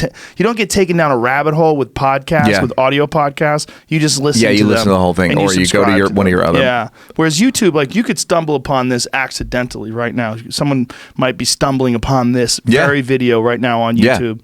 Welcome, fuckface. friend. Yeah, the same for you, bitch. The other thing you forget is how much people fucking drive. Yeah. Where they're like, I'm in my car 4 hours a day. You're like, what? Why? And they're like, and you are their friend. Yeah, that's weird. Do you know what I mean? Like, you're there, whether it's like you don't know them, but they really like you and they feel like they have a connection with you. Yeah, and all the other people that, like you and Theo and DeLeo, whoever's here, you know, people that come in.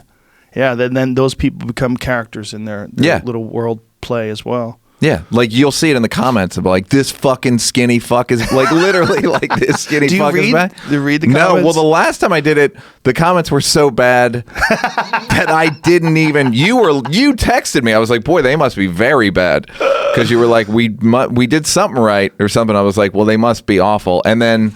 I didn't, because I know what they're gonna say. It's like, what do you think? I'm dumb? I'm not a dumb. You gotta say whatever you think of me. I'm not dumb. Right. So I disagree with you politically. All right. I don't see.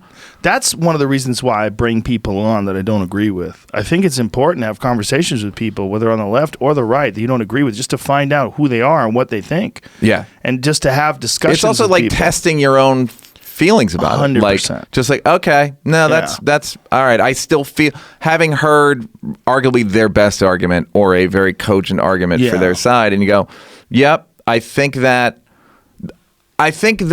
thing that is lost in one of the things that's lost in the world now is partially because of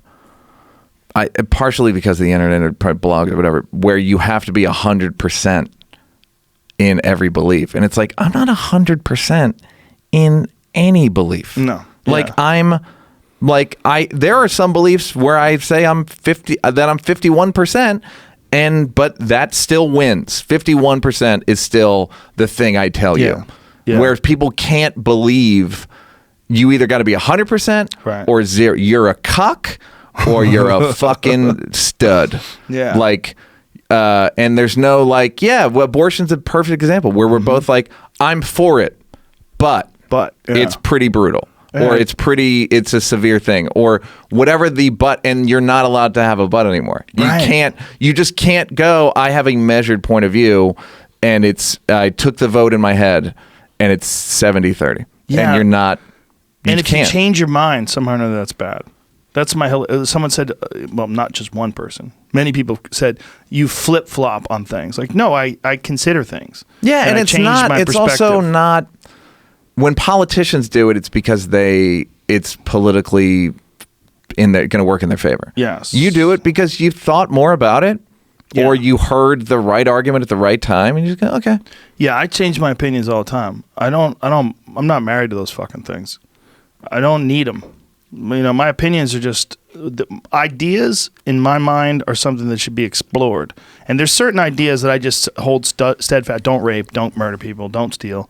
All the obvious ones, right? Yeah. Everybody holds those. Yeah. But then when it gets to unusual, weird, slippery things, I'm like, okay, well, why is there an inclination to lean towards a certain direction? Like, are we virtue signaling? Are we, we are sending out the flag of tribal obedience? Like, what are we doing when we're discussing these things? And a lot of that is what ruins discourse. And this is what I think I have a real big problem with deplatforming. When you start deplatforming people and censoring people, you don't just want to not hear them. You want no one to hear them. And this is where I have a problem. It's because who the fuck are you?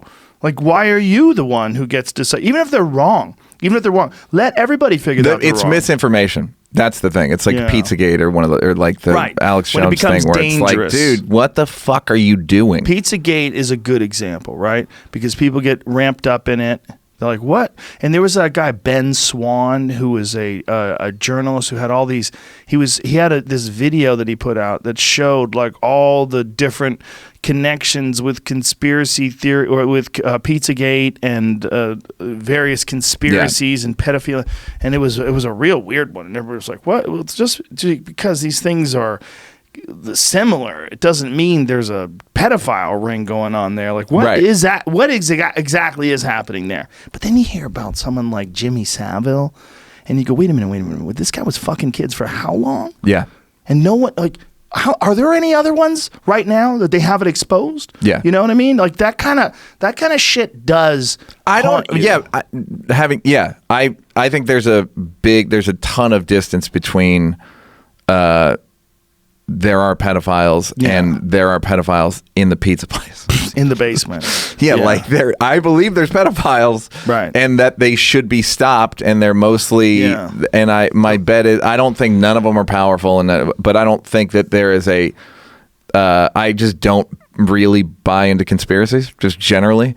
See, I buy into some because there's some of them that are provable. There's some of them that it really did happen, where you go, Jesus Christ, they really did that.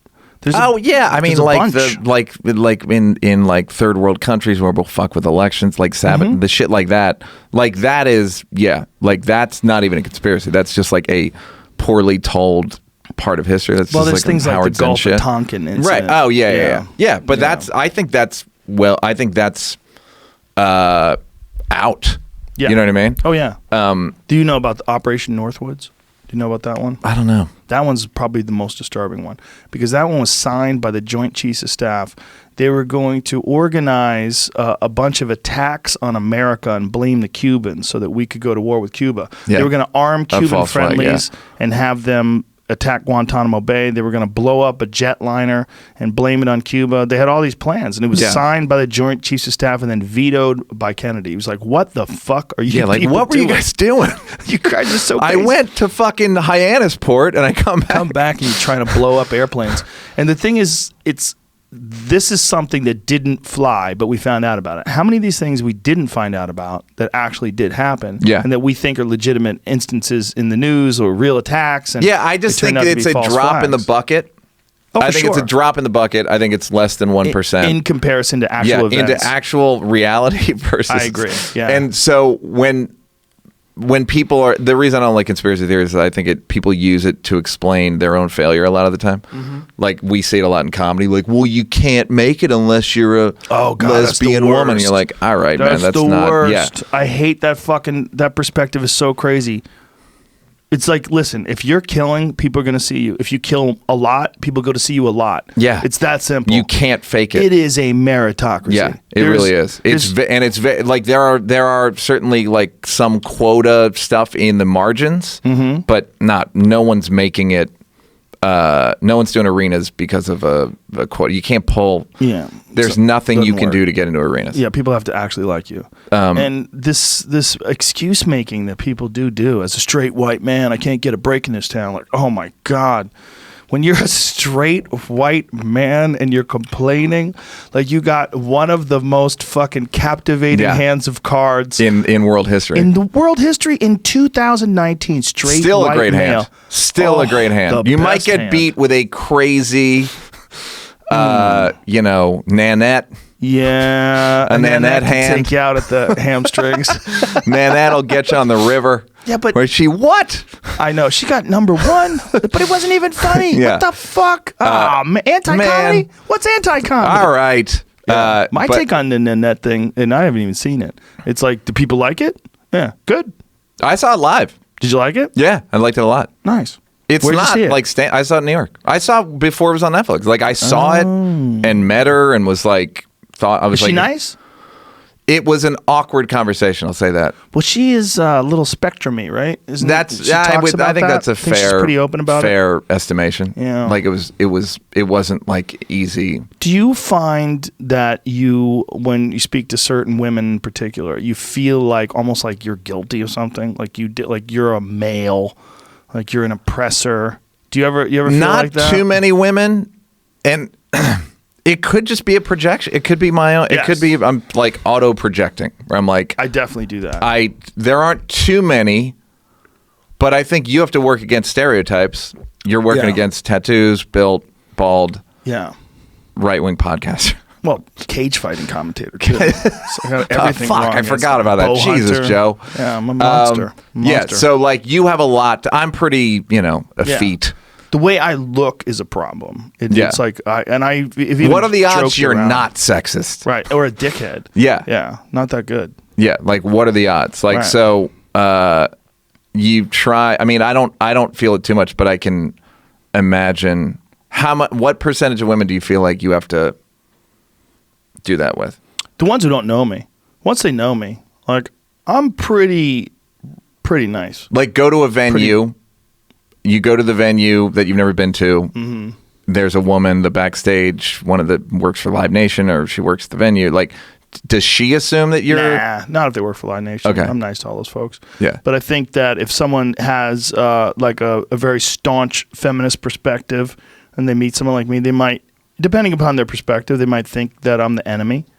That's a possibility. That like right away they look at me like the enemy. Yeah. Well, that's the thing of like, what are you absolute? Like, even, and you can tell sometimes when you're arguing with people that are super dogmatic about whatever they believe in, you can watch them go into a line of logic that they know that they then realize I can't, because that will like cede some ground to this person. They go like, ugh. And it's like, I saw you start to go down that, like, just a reason. And I'm not saying stop believing what you believe in. It's just like, it doesn't have to be 100%. Exactly. Just, it's fine. You can still win the popular vote.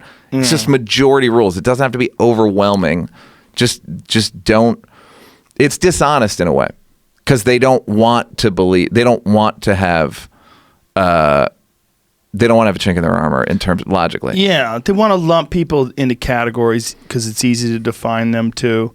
We were goofing yesterday. Me and Joe List were goofing around about Alyssa Milano's sex strike that she was proposing.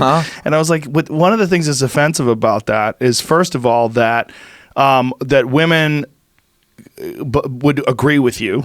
That they would just withhold sex from the person that they love. Because Alyssa Milano said, Alyssa Milano said you should withhold sex because in fucking Georgia they're limiting abortion laws. But the second thing is that you would assume that all men are responsible for this. Not even just the voters in Georgia, but all men. Somehow, like a man in Minneapolis should be denied sex from his progressive girlfriend. Or that he's going to call like his friend in Alabama, like, man, This you really better do works. something because I'm not getting no pussy up here, bro. This fucking sex strike is for real. Bro, Like, this is hitting home. it's so delusional and such a dumb flag of virtue that they're throwing up.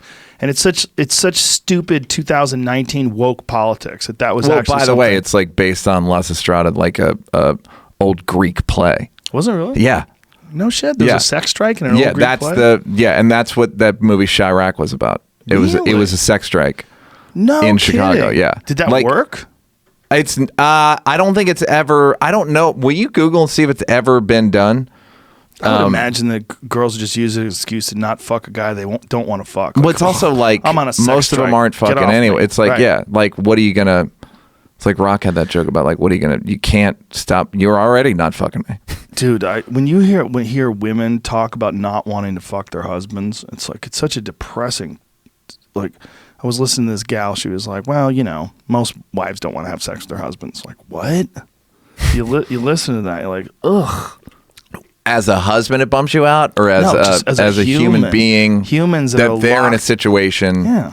Well, the thing that people like the most about relationships, but besides the fact that you love someone, you care someone, is having sex with somebody who wants to have sex with you. Yeah, it's great. fun. Yeah, It's a fun time. it's very rewarding. It's super, feels real nice. feels great, especially take a little hit, so you really feel it. Yeah, you feel yeah, vulnerable. yeah. It feels great. So when you hear that someone doesn't want that, and then their attitude is that most women don't want that. Yeah. Most women don't want to have sex with their husband. They just do it because they have to. Like, Well, that's also, it's very hard to get a clear story about women and sexuality in that, like, I think it's varies from wildly. oh, for sure. Like, Well, it's- hasn't it in girls you've dated? Yeah, even Right. the other day I put a thing on Instagram where I said, how, if you start following a guy, how long do you think he should wait to DM you? Because as a guy, I'll have girls follow me, and because I just do jokes on there, I'm like, does this girl want to?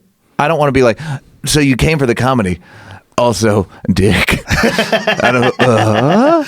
Yeah, that's a Like, weird thing. I don't want to. I don't want to bum her out if she Right. just came because she thinks I'm funny. But like, yes, but what about fucking me? Can I interest you in that? What about my penis? Yes. So, and of course, the answers were all over the place. Yeah, I was Like 4 days, 5 days, 10 minutes. And then I said, but if he's cute, it doesn't matter. And they all wrote, nope, doesn't matter.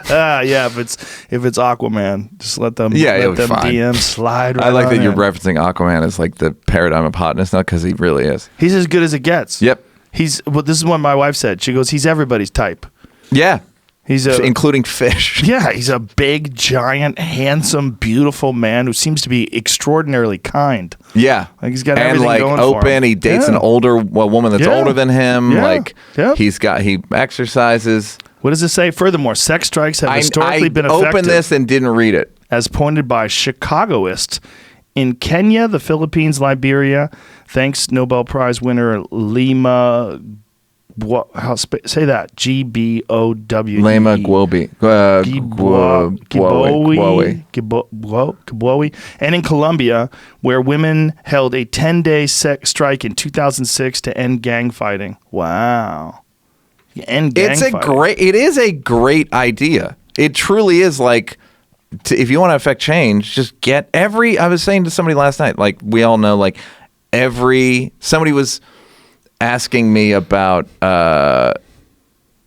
cheating and I was like, I'm not a cheater, but I was like, every guy does what they do. Most human achievement is because men wanted to get like buildings, electricity. And if you think that scabs are a problem in unions, just trust me. If you got a fucking sex strike, them hoes are gonna come out of the also woodwork. like, well, what am I gonna use?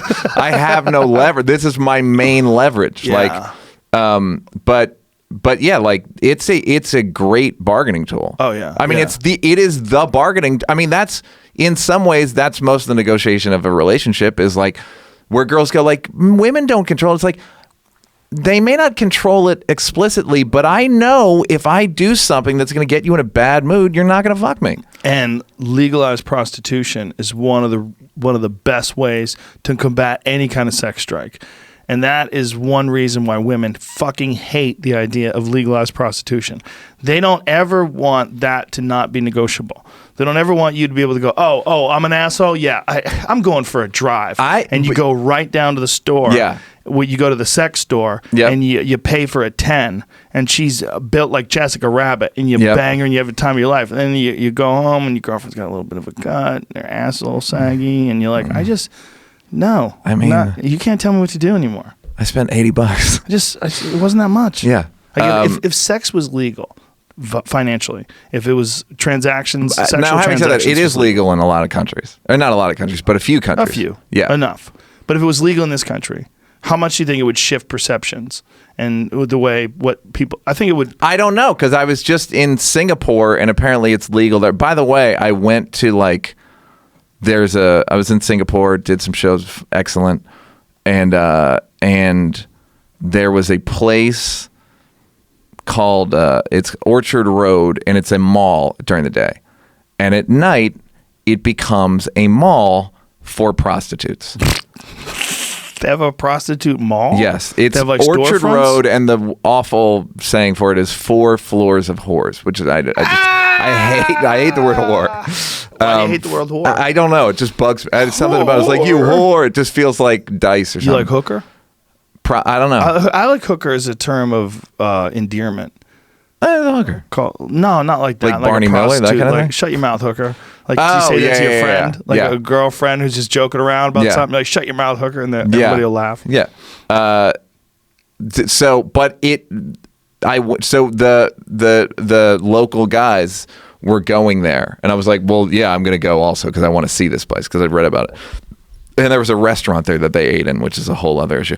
But it's literally like a mall, like a shitty mall, like not like a, Glendale Galleria where it's like a long, it's just one of those like square ones where it's like 4 floors, there's an escalator in the middle, and then there's just basically and there's just prostitutes, hookers as you call them, out in the walkway. Jamie's got a visual for us. I was trying to find something, but I found a TripAdvisor review of Orchard. Don't go at night. Yeah, wow. Don't go here at nighttime unless you want to be shocked a little. The whole place turns into countless brothel bars. I feel like I need to scrub myself after our visit. I don't I was there about 3 minutes, and I was like, all right, because the thing is, there's a difference between legalized prostitution and anyone wanting to be a prostitute. They don't want to be. I mean, they are. Right. I don't think they're being forced or coerced, but life is coercing them into doing it. What did you think about the Robert Kraft situation? Here's what bothered me about that. 2 things bothered me about that. One, they accused him of being a part of sex trafficking. Right. But it turns out that wasn't true. They were just regular girls who wanted to jerk guys off for money. Right. It wasn't. There's no one there. Wanted, I think, is a big word. Were willing, Yes. did it voluntarily, whatever. And they were threatening to release the film footage. Yeah. Of him, like, what are you doing? You're trying to shame him into submission, and the fact that this guy, even though he's a billionaire, he can't stop that from happening. Like, how crazy! Well, the funny thing is the fact that he's a billionaire and still has to go to the fucking drive-through. It's like I wish there was a better system. There should be a better system. Yeah, I mean, I think it's going to be robots. I think sex robots are going to blur the morality line. I was at this is a similar thing about there's no relief anywhere. I was at a party recently, and DiCaprio was there, and there were a bunch. It was just like a huge crazy party, like crazy Hollywood party, like the kind I never go to. And there's just like just everyone's there, and DiCaprio's girl wanted to leave, and he goes, "Well, the girls are tired, so I got to leave the greatest party ever." Like, he had to leave. Like, even to Leonardo DiCaprio, the king of kings. The girls are tired. God, How long had they been at the party for? I don't know, hour and a half or something. But there was like a dinner before. But it was just a funny thing. Like, oh, okay, so it doesn't matter who I am. Yeah. You're at the when they're done. Yeah. when they're done, you gotta go. So Sometimes. but having said that, we still all do it for some invisible Shangri-La. I bet she would have stayed at the party for Aquaman. You know what I mean? I bet Yeah, if Aquaman was there. she met would have been Aquaman. like, it's fine. Let's stay. Yeah, my feet are Yeah, a little, but I'll what? take off my shoes. Whatever. Yeah, no, but yeah, there's still, he's still I mean, we're still doing it for some primal, like all the achievements and all that shit. It's still some, Yeah. Well, you want to be respected and loved and liked, and you want people to desire you. yeah, That's part of it, right? even if you're not gonna take them up on it. Right. Yeah. Like I told an anecdote on how Neal Feel this week about the best compliment I ever got. I was doing a show in Vegas with two buddies of mine who shall remain nameless. We get on the elevator at the end. Woman gets on and goes, "Can I just say, I'm married, but I would fuck all of you guys." Whoa. and it was great. But it's like, oh, we feel accomplished. We did a great job at the show. You're attracted to us. You just happen to be married.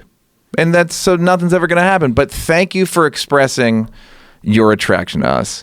I wonder if she was saying, even though I'm married. No, she was saying it like, just so you know, if I weren't married. If I wasn't married, yeah. I'd fuck And all and she didn't mean it at the same time either. She was a little drunk. She was, She but got a even little tipsy. She said some ridiculous But shit. that's a very nice thing to say. Like Very that's nice kind thing. of what you want from everyone. For a guy, yeah. Yeah. Like, hey, I would fuck you. Girls don't want to hear that. They're like, yeah, thanks. Yeah, They no don't wanna kidding. hear that. Yeah. Duh. Everyone wants to come on. Duh. Yeah. Hey, how do you like doing a podcast with Bianca? I love doing it with Bianca. She's hilarious. because she's funny. Very she's smart, and she's a pain in the ass in terms of like she is very like she has her own logic, she has her own belief system, and we just argue it out. She's more in like, and she's also like 10 different races. Yeah. She's like, so she's pulling from her father's Middle Eastern. She grew up in Oakland. Like she's got a lot of different, like. She's got Panamanian in her. She's got too. Panamanian. She speaks German, I think. Like for real. Like she speaks. So she's just like from all over, and she's fun and funny, and she's fun to be funny around. Is she on How Neal Feel? Yeah, she's on How Neal Feel. That's nice. That's the name of the. So how often you guys do it? Once a week. Oh, that's cool. Yeah. Where do you do it? Do it the in studio? literally in my bedroom. Oh, nice. Yeah. Beautiful. Because Nice. it's Yeah. not. That's the only space we have. That's cool. But it's like it works. How many have you done so far? 4. Okay, cool. But Isn't that it's- nice? The beginning of a podcast? Yeah, That's nice. You can see what it becomes. You low expectations. You be like, yeah, we're still starting out. Yeah. I like it. Have you done any at the store? No, I literally haven't done any. I don't think. Maybe I did basement- one in the basement once. It's a nice little spot, man. It is. Yeah, It's cool. it is kind of a cocoon. Yeah, it is. It's the way they have it set up down there is pretty badass, and the fact that like, wow, we're doing a podcast at the Comedy Store. It feels kind of historical because that is the thing that brought that place back. Yeah, Podcast brought that place back from the brink and made it the thriving center of comedy. I think you can all agree that is the center of comedy in the known universe. 100%. 100%. yeah.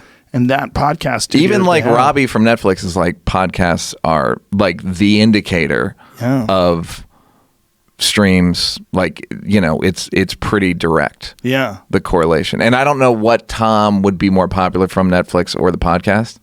They're both pretty fucking Yeah, like it popular seems right probably now. 1 and 1A. Like Yeah, in terms of he's murdering it right now. Yeah. But his podcast has rabid fans. Like whenever they do these Garth Brooks things, oh my God, Garth Brooks is haunted. He doesn't know what to do. He's so trapped by your mom's Yeah. house fans. Yeah.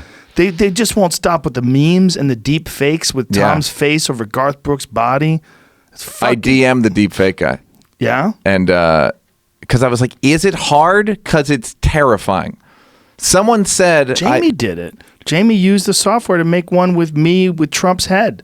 was it's- it easy? Yes. Fuck. Very easy. Someone, I was talking to somebody about it, and they said, it bums me out in the way death used to bum me out when I was a little kid. It's like, wow. But I know what he means. It's just like unfathomable, like, oh, this is not good. Show is them not the good. one you made. Check this out. He said Look at this. China is, quote, God. not competition for us, for the U.S. Look at this. Are you talking about which vice president? I'm sorry, former Vice President Biden. I apologize. The current vice president is much more talented. He actually looks like He Joey wouldn't have Diaz. made that But statement. Dude, that Pardon looks me. like Mike me Pence if I would was not have fat made and that I had a statement. crazy haircut. That's me. Everyone's competition. I view everybody yeah, as there he competition. is. Sometimes you Dude, can. that's so good. How long did it take for real? It's about I was teaching myself how to do it really. Right. So like this version I let it run overnight because there's a little bit of what the Yeah. machine learning kind of thing is doing. The longer you let that run, the better it is. Is what Right. I've been learning. So this was just my test of like 8 hours, maybe 6 But hours. you could have multiples going at once. Yeah, once I made this version of once Joe, they're in yeah. the hopper. The crazy thing is porn. They're doing that with Yeah. gals. They're taking like, I love that you've used the word gals I love twice. that Like word. a fucking. I love it. This is a good time to bring this up because I just saw something today, literally, and it has to do with this. And I don't know if this is real, but it sounds scary. And this is where someone's taken this technology into a weird place. A lady like is a Facebook post. It's why I don't believe it, but she said she was with her son, and while she was out of her house, her husband was called, saying that her son was kidnapped, and that he heard his son's voice saying like, "Mommy, help me, help me, help me," and to give him money. And the dad was freaking out, didn't know what to do, couldn't get a hold of him, and finally did after 6 minutes. And she said they couldn't even convince the dad that wasn't real. Like after hearing, "No, I'm fine, we're fine, I'm with him." But I don't know if this is even real because how they could do that with the capability now, I'm not sure, but they might be able to. Oh, for sure they can do it. Yeah. With Yeah, what they can do you with can your mod voice. somebody's voice. I mean, if they Yeah. can do it with faces, they can do it with audio. They did it with Tupac at the Coachella like 5 years ago. That was the way he said Coachella is exactly how he would have said it. And they have that hologram that Yeah. looks just like him, but like a little more jacked. Just a little Yeah, like a in little heaven. He more got jacked six in heaven. packy, Yeah. like he went to CrossFit. Yep. Yeah, in heaven. Yeah, I totally believe they can do the voice That was shit. 7 years ago for that one. Wow. Yeah, they're so close now. Even if you go back and watch Game of Thrones, like season 1, and what the wolves look like, they look like shit. Really? Yeah, they're shitty CGI wolves. They're a little clunky, but now they look amazing. Now it looks like a real fucking wolf. What is this? That's Tupac. Look how jacked he is. Do you have any idea how many sit-ups you have to do to have a stomach like that? You got to be on that Wiz Khalifa type It's also exercise routine. It's also you got to not eat any starch, right? I mean, any you can't sugars of be- any kind. You can't be fucking around with carbs. Carbs are what keep you from being really shredded.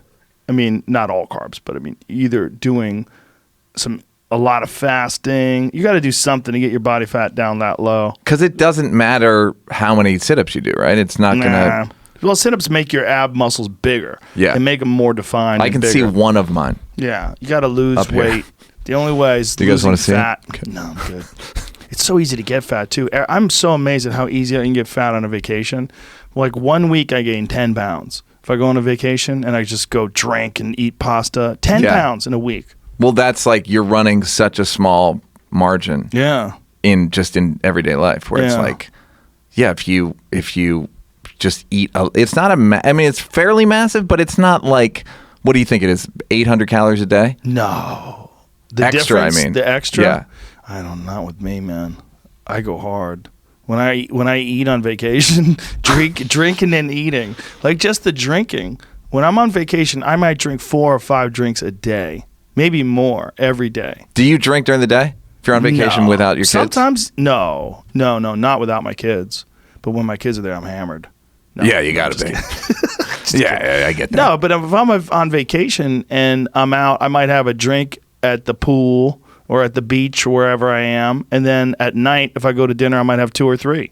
So I Yeah. might have 4 or 5 drinks every fucking day. That's not a normal day for me. So that shit's just piling up. Yeah. Piling up. And what are you drinking? Whatever. What do you do we got? got? Yeah, if I'm on vacation, I'm trying to get fucked up. I'm trying to have a good time. I'm doing it like it's my job. And does your wife get drunk? She'll get hammered. Yeah, that's great. Not as much as me, though. I get more drunk than her. That's fun. Yeah. Well, if you got nowhere to go and you can just walk to wherever you're supposed to be. Yeah. Yeah. But 10 pounds later, I'm like, you fat fuck. And I'm grabbing my sides. When I can Yeah. grab like a fistful of meat right where my love handles are, I'm like, Yeah. Jesus Christ. Well, because it's so like you fucked up, Yeah, and you just like gross. have a thing that you have a handful of regret. Yeah, it take a Just whole like- week to get everything back in line. By the way, not that long. I mean, that's not a very long time compared to most people. Like at your age, fucking people's metabolism takes them. People get fat a little bit and then they're done. Yeah, but I still do the same shit that I did when I was 21. Like in terms of like the amount of working out I do. Yeah. I'm still running hills and doing serious kettlebell workouts and martial arts and every all that day? stuff. At least 5 days a week. I'm And doing you do something muscle shit every day, or you do groups? Sometimes I'll do something every day. I'll do multiple workouts in a day because I have a gym at home. So Yeah. I'll get up in the morning and lift, and then I'll do yoga, and then I'll do something later. You have to keep going. When you're 50 years old, like your body requires, like you can't have too much slacking. Because when you slack, if you get out of shape, fuck man, it's hard to get back in shape. It's hard. Like your body is trying to die. Yeah. It's not trying to put muscle on and up your VO2 max. It's not interested in that. It's interested in dying. And got to trick that and bitch. Continuously working out is the kind of like the You know, main, another if thing I've not been doing only. is I've been cranking the sauna up to 200 degrees because Gabriella Reese told me that Laird Hamilton puts his shit on 220. That's what she said, right? 220, which is you cook meat at 220 degrees. That's fucking hot. And I was like, there must be some sort of benefit in that. So I'm like, I'm going to ramp my shit up from 180 to 200. And it made a big difference. What's the difference? First of all, it's way harder to do. The difference between 160 and like I was at a sauna this past weekend at a gym, like a hotel gym. It was a nice sauna, but it was not hot enough. It was like 160-ish. And at that point, not that hot. You're sweating, and it's helping. You're getting heat shock proteins. It's good for your body, reduces inflammation, but not nearly as radically as when you hit 200. 200 is fucking hard to do. Like first of all, the wood in the sauna that you're sitting on is hot as fuck. You need your sweat to cool off the wood because the wood is like a plank, like a cedar plank that you're cooking a fillet of salmon on. That's what the wood gets like. It's hot. How long can you stay in it? 20 minutes.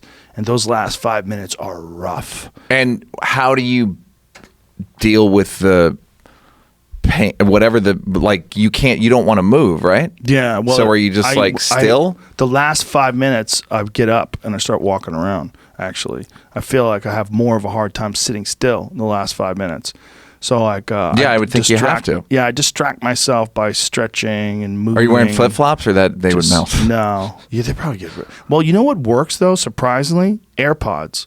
Those fucking things don't die out in 200. Your phone would be dead as fuck. Yeah. But AirPods keep going. So if I put my phone just outside the door and I put AirPods on, I could listen to music. Do you think they're hot to the touch? Yeah, they're hot. I feel them, but they're not breaking down. They don't. They hang in there at 200 degrees.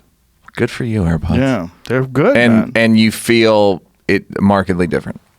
Yeah, you feel good when you get out of there, man. Like all your little aches and pains feel like they get a big bump, like a big reduction in the aches and pains. And most of your aches and pains are age and working out? Yeah, just inflammation in general. Hey, what age would you be pissed if you died at? 60, would you be pissed? Do you know what? You know what I mean by pissed? Well, fuck you. I fucking did all the right shit. Yeah, I don't know, man. You know, I just heard John Singleton. He died at 51. Yeah. You know, Luke Perry died at 51 or 52. A stroke, both those guys. Yeah. Like, fucking, that's me. That's this age. Stroke. William Stevenson even. I mean, he was not in good shape, but like, he wasn't old. No. Keith stroke. Robinson. One's like... Ugh. How old was Keith when he had his stroke? 50. Fuck. Yeah, like at what point would you be like, feel ripped off? Probably right now. So 60, you would be like... I beat the shit out of this body, though. It's amazing this thing works as good as it does. You know, if I think about my body as like a car that I've been Do you still feel like in. you're beating the shit out of it, or do you feel like the jiu-jitsu stuff was beating the shit out of it? Well, I still do that, though. But I went running in the hills yesterday. A hard fucking workout yesterday. How far? 2 miles, but it's straight super up. steep. Yeah. It's like one stretch is more than it's 200 yards straight up. And it's fucking hard. It's a hard sprint. The dog runs ahead, and I'm trying to keep up with him. But you get to the top of these really steep hills, man, your legs are on fire, your lungs are killing you, but man, it makes a difference. But it's also, are you beating the shit out of your body, or are you just doing it I'm strengthening right? it. I'm doing it right, but I am putting a lot of pressure on the joints. I'm putting a lot of pressure on the muscles. It's not it's not like doing yoga every day. I'm doing some pretty heavy duty stuff. But I feel like if you do it smart and you warm up a lot and you stretch, and I've been pretty diligent about recovery, sauna in the big way, but also I've been getting trigger point muscle release therapy, which is really hardcore, brutal massage that you literally want to cry. Like this kind of but like elbows. This lady, she fucking puts her elbow in the back of my neck, and you're like, but it makes a big difference, man. All that stuff, cryotherapy, all that stuff, everything's got a little place. It helps, but the main thing is consistency. Like you can't take months off. You can't take weeks off. You can't just eat it'll slip away. Your body wants to do what it's been doing. Yep. Like your spirit, whatever. Whether it's whatever the law is, the body in motion stays in motion. But it just does. Yeah. It's gonna sugar. Same thing. Eat sugar, and you're like, we got to get more sugar. Don't eat it, and 4 days later you're like, I'm good. I feel like variety is really critical too. I make sure that I get at least 1 or 2 days of yoga in, at least 1 or 2 days of running, at least 1 or 2 days of lifting, at least 1 or 2 days of martial arts. Do a bunch of different shit. Mix it all up together. Because if I don't mix it all up together, then there's too much repetitive stress possibility. If I'm just running every day, I don't think that's wise. And you why don't you do interval training with running? I do sometimes. Okay. Yeah, I do. I do a bunch of different shit. Sometimes I just do hill sprints, and then I slowly go down the hill. I wait till my heart rate gets below 140, and then I sprint back up the hill again. I mix it up. But the key is consistency. No matter what you're doing, whether it's yoga or running, you got to do something almost every day. Yeah. I don't do some every day, but I try to do, I got a treadmill, and now I have a Bowflex. I'm proud to say I'm a proud owner of a Bowflex. You're the last guy to buy one. I know. They're about to go out of business, but they go, we just got to fucking order for I'm Neal from Brennan. 1988, bro. Yeah, my ex-girlfriend's roommate had a Bowflex. I remember using this going, what in the fuck can I get out of this? It's big, actually. Yeah. It takes up a lot of space. It's got a bow. I didn't even put, yeah, you're right. But the bow, bro, come on. That's when it does have wing. It is a winged bird. Does it work? Yeah. Yes. You got a good workout? I'm getting my gains, bro. I still have dumbbells and, other shit and bands. I tell people, if you really want to work out at home, all you need is a chin-up bar. Everything else you can do on the ground. You can do body weight exercises. You can do plenty of I got to say, I don't even think you need a chin-up bar. I mean, again, 10 times more than I know, but I'm saying, what are you getting from a chin-up bar that you can't get from a push-up or a dip or pull-ups? You're getting, but I'm saying it's all your this, body, right? You're getting your back. You're not getting your back much. You're getting a little bit if you do Hindu push-ups where you swoop down and elevate and then come back up. You're getting a little bit of your back, but you're really getting your back if you're hanging onto a chin-up bar and you're using your whole body weight. Yeah, that's what you want. That is an amazing. I body don't weight work exercise. my back out very much. No. Am I fucking myself? Yeah, for sure. You have to strengthen that bitch to keep the stability in your spinal column. You want meat. You want that to be armored. That's very big. I have several machines out there that are just designed to keep my back strong. And you just think it's good. It's best practice. It's just man. do it. I do that almost as much as any other kind of exercise. I do a reverse hyper. I do a whole series. The reverse hyper machine, and the glute machine where you I cannot believe how hard glutes are. It's the hardest. That's the one afterward. I'm like, fuck, I'm going to fucking throw up. It's hard. It's the fucking worst. It's hard. Yeah. And you have to even I was talking to a trainer and she was like, well, you need to activate your glutes. And then part of me is like, I don't even know what you're talking about. And then the more I research, it's our glutes are dead. Mm-hmm. As normal people, we don't use our glutes and they are literally atrophied. That's why women get so disgusted by a guy's flat ass. They're like, this motherfucker doesn't even activate his glutes. No, but dude, what if he's got to run? Ton of shit. Yeah, you have to do a ton of shit just to, and she's like, it would take you a couple months to even just get them activated. And I was like, I don't know what you're talking. I just thought it was some trainer shit. Yeah. And you have to turn them on. Yeah. Like you have to like do like I do a ton of shit.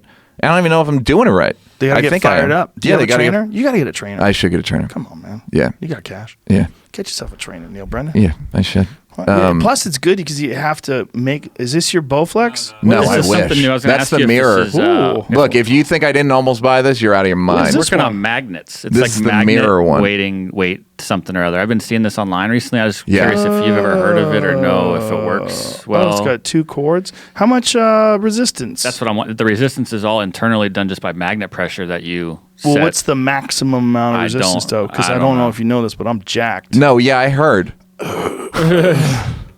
How much? 148 It's pounds? just in the middle. I think you're probably 200 some plus pounds. Wow. I think limits it's. I of think it. 148 will take care of most people. Yeah, and if you just doing cables, so 148 on each side, is that what it is? I don't know. Literally, it's new, and I was just curious if you had seen anything. Since you guys are talking about No, this. that looks badass. So the mirror is showing you your form. Your It's a form screen. versus video. It's like a screen. Form versus like, are you doing it Oh, correctly? look at that. And they tell you what to Motherfucker. do. And it goes up and down, and it fits on the wall. Is that a gimmick? That's what I'm wondering. Is I there don't any know. reviews of that? It's like brand new. I don't even know. If it's been out. The reviews are all pretty strong. This is as you're saying, it all comes down to, are you going to do it? Yeah. If you do it every day, it's fucking great. Right. Most people won't do it every day. Yep. They just, because it's, You got to write it down. Just like how every day I brush my teeth. yeah. So do that too. But it takes Yeah. longer. I Yeah. meditate twice a day. It's fucking Twice great. a day? Yeah. Really? 20 each. Wow. TM. Interesting. Yeah. So how does that work? Like, what do you do? Sit down, set the timer for 20, and close my eyes and repeat the mantra. What's your mantra? Can't tell you, bro. Suck a cock. Suck a Oh, cock. suck a cock. Suck a cock. And I think it works. I think I need less sleep as a result. Really? Since I started like a year and a half ago, and I've needed significantly less sleep from before. And I don't know, again, because it's impossible to know Right. what's doing what, but What other benefits in terms of like clarity and stuff?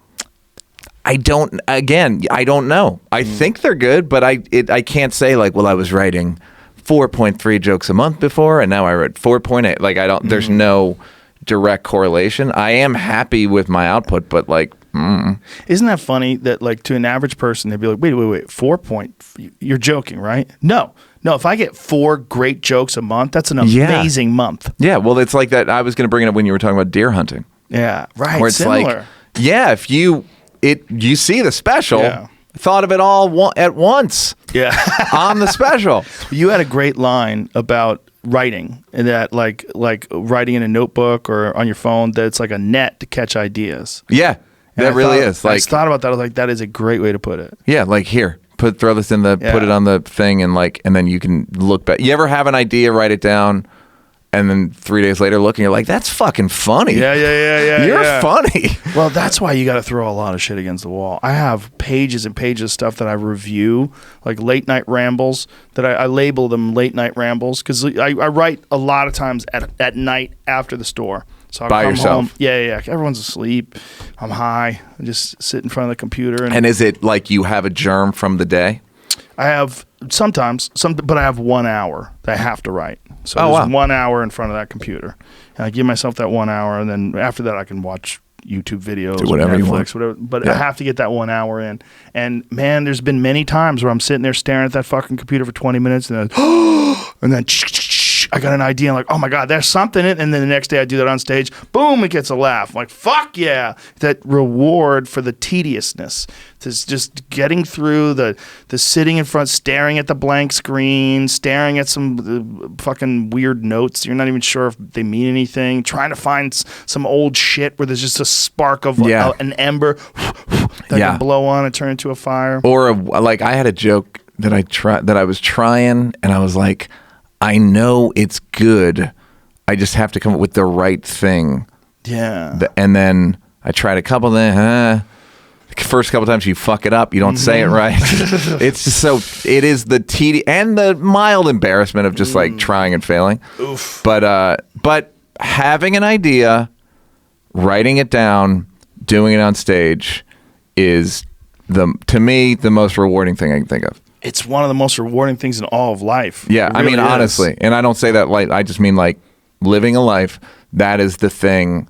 And it's not, that's the one that's not really about women or not about, that's more like spiritual. Yeah. It's like about like, I don't know. Creation. Yeah. And like it goes through your filter. Yeah. And you're like, no one ever thought of that? Right. No one fucking ever thought of that. Right. Fuck, that's fucking crazy. Those are the best ones. You're like, how did I catch Yeah, this? like how? What? Right. Thank you, thank you, Earth. How often do you write on stage? How often do you ad lib on stage? Very rarely. Really? I you see, I come up with my sheets. Yep. And like, but I have a new joke show every Tuesday in Santa Monica, and then so I'll go up and do as much new shit as I have, and mix it in with my. I mean, you know that when you have a hunk, then you'll put like I can put that part in there, so you kind of have to do some old jokes to like fit in the new part. Yeah. But I usually am like, if I write 4 jokes, one of them will work. Yeah. Like, and I just like, meh, Yeah. all right. 4 jokes, one of them will have something. And then sometimes the other ones, you're like, man, I don't know if you're alive or not. I got to stare at you for a little bit. I got to try to figure out a way to bring you to life. Yeah. There might be something there. Yeah. Maybe missing it on the first pass. Set it aside. Or you ever for have a couple premise weeks. and years later you'll figure it out? Years later. A Like, decade. Yeah. Yeah. And you're like, oh, fuck. And you just know how to do it now. Like Yeah. maybe you have a bit that you did that taught you about something else or some other aspect of writing a Yeah. bit. Yeah. And you couldn't explain it to someone who doesn't do it. No. Like, you can't, it's kind of not, I mean, maybe athletes a little bit, where it's like they figure the Yeah. game out in a different way, but it's so private and it's so like, and that's the thing, I was talking to somebody about this, like, how many funny people are there in the world? There's a lot of funny people, but how many of them are funny, stand-up funny? Yeah. Like they could just go on stage and make a room full of people laugh. That's a hard Couple one. hundred, if you're being generous. If you're going to be really generous, like how many real, legit, professional comedians that you and I respect? Yeah. Maybe 200. Yeah. Maybe. And there's 7 billion people in the world. And like, that's Yeah. the rare, and as much as comedy is like deified in ways that are sort of goofy now, it's still like, no, this is all, we do everything. It's fucking interesting. It's like, and especially now, the way the culture is, like, we're the only people speaking freely in public, or at least in an last. organized way. In this format as well, podcast and stand-up. Those are the only 2 things. Yeah. I mean, everything else right now is compromised. It seems like. Yeah. And then everybody else feels at work, you can't really talk Right. freely. Yep. At home, in relationships, there's Yeah. like, and it's not like we're just talking extemporaneously. Like, I don't even know where I'm going, but like, I don't fucking know what's going to happen at the end of this sentence. Yeah. But that's the thing that's so riveting about it, is there no one else is doing it, and there's only a few hundred people that can do it well. Yeah, it's crazy. And it's also riveting too, like the creation of like these little things that you come up with. If you keep going, eventually there'll be a special. Eventually it'll be something Yeah. you actually can record. Yeah. And there's like this thought, like, I'm onto something. I'm piecing this little puzzle together. Like, And not even knowing, someone said, like, so how do you come up with it? And I was like, I don't even know what I mean when I start. And then I write the jokes. I'm like, oh, I see what I was doing or going through. Do you sometimes rewrite a bit, like write a bit and then rewrite it from a different angle? I mean, there's obviously like threads of like you just do the inverse. Sometimes I take a bit when it's already done and I say, okay, let me put that aside. I know it's done. I know it works. Let me approach the subject from a completely different angle now. Yeah. Let me approach the subject as a hater. Well, couldn't you end up probably doing both of them, right? Like a lot of your Sometimes, feminism shit, Yeah. the thing you were closing with felt like you'd written half and then we're like, well, Yeah. and now my own rebuttal. Well, I wanted to rebut myself. Yeah. And I also wanted to shit on myself so hard that by the time I got to shitting on the feminists, like, it worked. Yeah. Like, Well, it made that's another sense. thing where it's like, if you can say anything as long as you preface it with like, I'm not a monster, just know that I'm not a monster. Of course, but, yeah. but some of these bitches are. Or some of these whoever's are. Like, I'm not a total piece of shit, but let's talk about that. Yeah, that's the. I'm thankful that I just thought of another like frame for a like I did the three mics thing. Yeah. No, I did the for Netflix. So I thought of that frame as like three microphones on stage, and I just thought of another. It's not like a structural thing, but it's a way to do a show. And my first thought was, fucking thank God. Meaning, you don't want to be like, you don't want to do a premise-y show every time, because I did three mics, then I did a half hour on Netflix New Year's Day, the Comedians of the World thing that DeLee and Swartzen did too, and now I'm like, I would like to do a kind of not one-man showy thing, just not a maudlin version, but like a way to do jokes that are more, it's like jokes, but also if you can thread something else in it. It's like, do you see that there was a girl on Saturday Night Live, I think it was Halsey, who sang a song and fucking painted at the same time. She painted a painting during the song. Jesus Christ. And I was like, wow. Wow. See if you can bring it up, because it's What like, was the song? We can't play it. We'll get oh, kicked it was off the of YouTube. second song on Saturday Night Live. Yeah, if we play it, we'll definitely get the boot. Yeah. YouTube is brutal with their copyright shit. It's brutal. I mean, good and bad. Well, it's just it's good and bad, yeah. But it's very easy for someone to claim copyright off of just you play a clip, and next thing you know, your video gets taken down, and you can't stream. So a part of me is like, you know, This is it right here. So she's singing. she's singing and she's painting, hot. and by the way, great looking. Yeah. Okay, she's got a lot going on, and she's barefoot. Jesus Yeah, Christ. she's barefoot. Yeah. I mean, Good is for it her. amazing? No, but it's fucking amazing for singing. It's yeah. It's better than I can do not singing. I bet she's quite a character. I don't. That felt loaded. That said, it felt loaded, Joe. That's what I do. Yeah. So, like, I thought of another premise. So I'm excited about that. I'm That's gonna do. awesome. Yeah. When do you think you're gonna film? If you your I last gotta- one, three I mics gotta, was like- how long ago?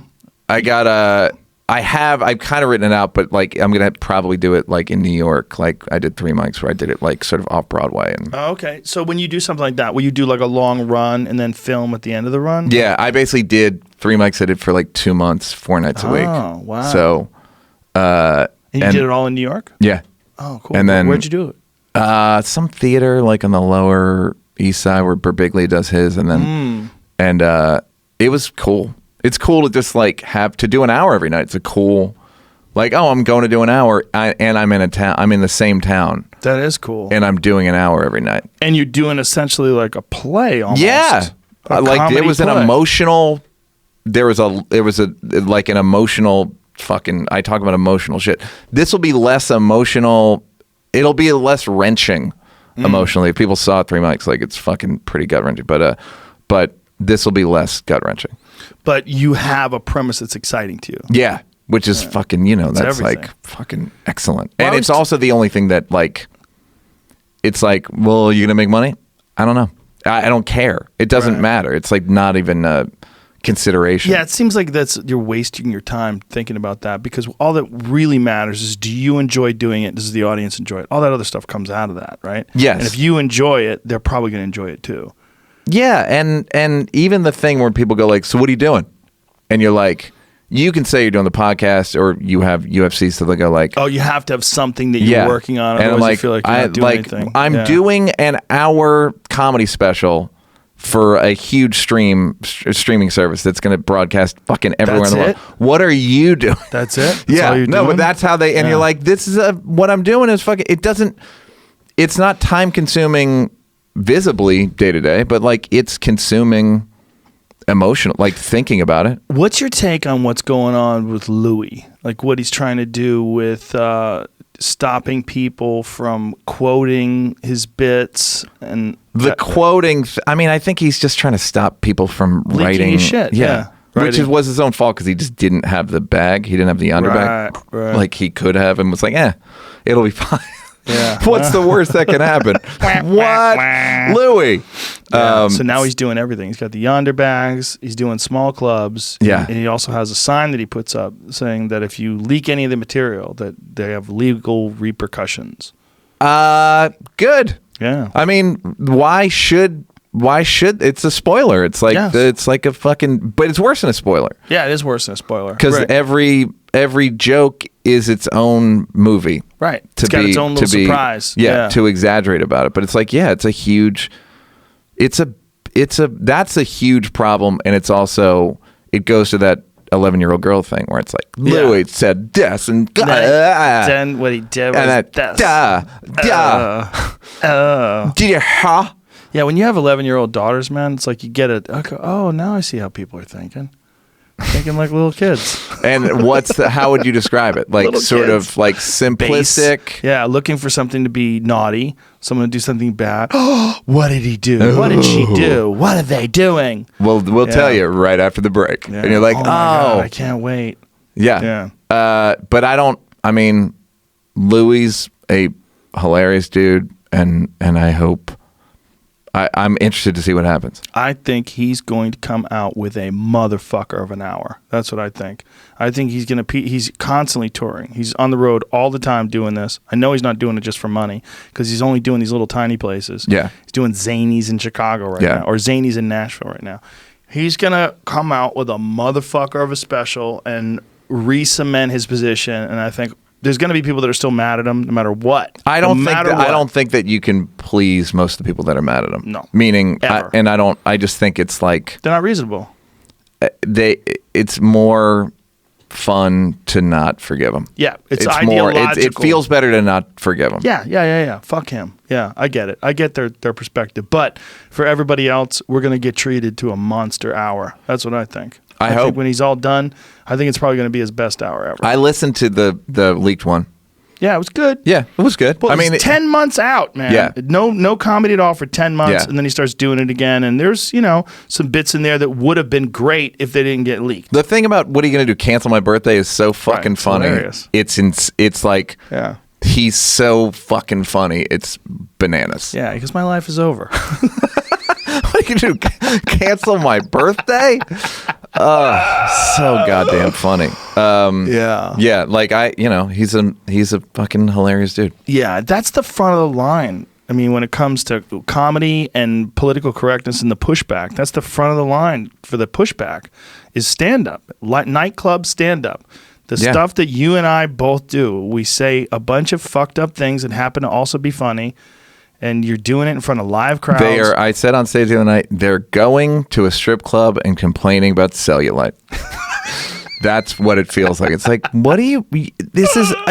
we say a ton of shit. Some of it doesn't work. Yep. Some of it doesn't work because it doesn't cross the comedy barrier. Some of it doesn't work because it's ideologically fucked up, but you don't know it until you say it's like, even many great bits that you love are fucked up to someone. Sure. To someone. Like, or you have to figure out a way to make them work. Like Chris Rock's bit about there's a difference between black people and the N-word. Yeah. That bit, he said bombed for a long time before he figured out how to make it bombed work. shortly before he did it on his HBO show. It's crazy. Yeah. It's crazy. It's great, but he knew. He's like, God damn it, there's something in this. Yeah. And also, it is fucked up. It is a fucked up, like, it's fucked up. You can weaponize that joke. Sure. A lot of white people did. Right. Like, a lot of racist white people. Like, I told you. I've been saying that in my car for years. And that, Exactly. but at the same time, you can't worry about that. Like, I was talking to I did a thing on the podcast where I was saying, like, I don't understand the problem with Jordan Peterson. And you and I have talked about this at the club. Like, and then people email me and they said, well, people use Jordan, right-wing people use him as an example of da-da-da. I'm like, that's not his problem. Right. And he promotes, someone said he promotes an all-meat diet. No, he doesn't. He said he does it, but he didn't promote it. He didn't make a commercial about the shit. You can't worry about how someone takes, again, this goes to a point, how someone interprets your art. You There's just too can't. many interpretations. Exactly. And also, by the way, then throw away Taxi Driver and the Salinger book, the Catcher in the Rye, because that's responsible for killing Lenin, shooting Reagan. Like it's just like, okay, well, so these fucking dummies use it as their thing. Right. So now I can't enjoy it. No. Like, go fuck yourself. Yeah, there's too many interpretations. There's too many perspectives. There's too many people. You just have to be a reasonable person. Be nice. Do your shit.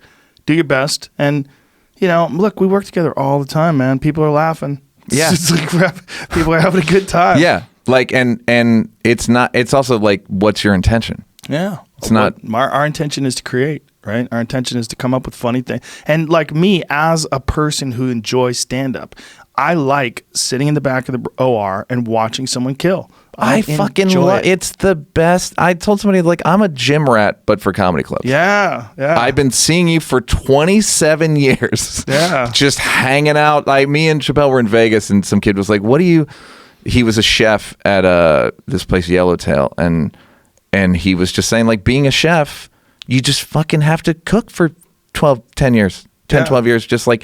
It's hard and shitty. I was like, I've known him for 28 years. Yeah. He's been going to clubs for 33 years. Yeah. Like, that's the only thing that it just makes sense. Yeah. It's fair. It's like, it's an economy that you understand. If the idea is good enough, you will get this response. And Yeah. there's not really politics. There's preferences, but there's not like, like, have him, although the fact that you got banned from the store is hilarious. That is like from a movie, like, we have to ban one of them. But you won in the end, as it were. But it is a fair thing, and it is like the only people, as Rock says, we're like X-Men, where it's like they're always mad at the X-Men. They're always mad at the X-Men, but like, Right. you still like the X-Men. Yeah. You're mad. You're mad at Louis, but fucking. But if he went on stage on a Wednesday night, the place would go crazy. Yes. If he walked on stage, they would stand up and give him a standing ovation. Yes, Yeah. and there's also it's almost that corporate thing where it's like if Chinese slaves are making phones, did they make this one? Right. Like that this one. Like, whereas with Louis, it's like this one guy is responsible for all institutional sexism. It's like, no, he's not. He just was dumb, and he was dumb from beginning to end. Yeah, and he'll tell you about it. And he'll tell you. Yes, he was fucked. He just fucked up, and it was stupid. But he doesn't have to take the fall. It's Forever. whatever. Like, Yeah. he is valuable. Yeah. He's valuable to our culture. He creates a lot of. I don't think of stand-up this way, where it's like you create joy for people. Like, I never think of it that way. But he did create a lot of thought and joy. Like, he's responsible for a lot of positive shit. I mean, that is what the art form is. Yeah. You're literally changing a person's state. And that, Yeah. I mean, as an audience member, I still love it. And that was a struggle for me early on, because I was jealous. Like, I'd see people doing well and I wasn't doing well. I was like, God, I wish I was doing that. I wish I wrote that joke. Yeah. I wish I was doing that show. I wish I was. And then I realized, like, oh, this is like totally unproductive. Like, the opposite of productive. It's negative. Yeah. And so- it can be activating in terms of, like, if you turn it into, well, then work harder. Right. Well, but the problem is, like, I wish I did that. Like, that part of it is no good. Or, God, why does he have to get this? That part of it is there's no positive to that. But what is positive, you watch someone kill, go, God damn, he's funny. I got to go to work. I got to run. That's good. But the hate part like, is taking it out on him is like. It's a bad instinct. Yeah, it's not. It's counterproductive. But it's for really sure. common. I think it's. Then 11-year-old, that's your first. Yes. That's the easy reaction. Like, no. Yes. Yeah. Yes. The 11-year-old reaction. And then it's like, okay, but what's underneath it? What's underneath it is like respect. And then there's certain people that it's like, I've never hated Brian Regan. Right, Do you know what I mean? He's too nice. And also, like, Everyone loves him. Yeah, and he's fucking hilarious in a way that's just like, I don't know, this fucking dude. This dude's funny. He's so funny and so clean. You could take your grandma to see him and never worry for a second. Like, oh, where's he going with this? Yeah. Grandma gets sensitive. Oh, fuck, I gotta get a drink. Yeah, he's one of those rare cats like Gaffigan that figured out a way to make clean just as funny. Sebastian too, though. Oh, yeah. Like, Sebastian's, I always forget he's clean. And Nate Bargatze's now, like, getting into that area where he's, like, clean Southern accent. Like it's a good place to be, but he's fucking so funny. If you're naturally inclined to do that. Yeah. Like if you're forcing yourself to it. I think that there's a ton of value in stand-up. I mean, it seems so obvious, but it's like, and I think there must be some metric at Netflix where at a certain point, they're losing a ton of programming, meaning all of their shit's licensed. Mm-hmm. Disney's taken all their shit back in like a year or two. A lot of all of these places are starting their own apps. So they're going to lose. And I think they realize like a lot of Netflix is stand-up and documentaries. Mm-hmm. And I think there must be, in terms of like, they can never monetize it in terms of like, if the Ali Wong special begat this much money, but if it cost them $500,000 to get Ali Wong's first special, including production, everything, they made a lot of money. You know what I mean? Yeah. Like it's millions of people watched it. And like as well they should, 'cause she's fucking great. So like it's just the coolest thing I can imagine. I agree. Like, I agree. Being a comedian, it's the coolest thing in the world. That's why you're good at it, though, man. I mean, that's to have that appreciation and respect for something that you enjoy doing that is actually it's your occupation. I mean, it's a beautiful thing. We're really, really fortunate. Yeah, and the gifts that we get, like you know what I mean? Like, and it's all from comedy. Yeah. Glasses, shoes, car, everything you're doing. Yeah, basically. Like every single thing is from just a personality quirk. Yeah, and like creativity, work, grinding too. I like grinding. I really do it when I'm doing 3-4 shows a night. I get a kick out of it. I'm like, here we go. This is how things get good. Work a joke out. Yeah, the best. That's how they come alive. Yeah. I got to wrap this up, Neal Brennan. Tell people your podcast. How Neal Feel. Go it's find it. Everybody with our friend Bianca. It's on fucking. I am excited that you're doing it with her. She's very cool. Yeah, it's great. We got good chemistry, and it's iTunes everywhere. So go check it out. It's just me. It's like this, except it's like this. Yeah, it's like this. Yes, except there's a higher pitched voice disagreeing with you. Not much higher, Joe. You got a pretty. It's kind of high, right? All right, bye everybody. Super.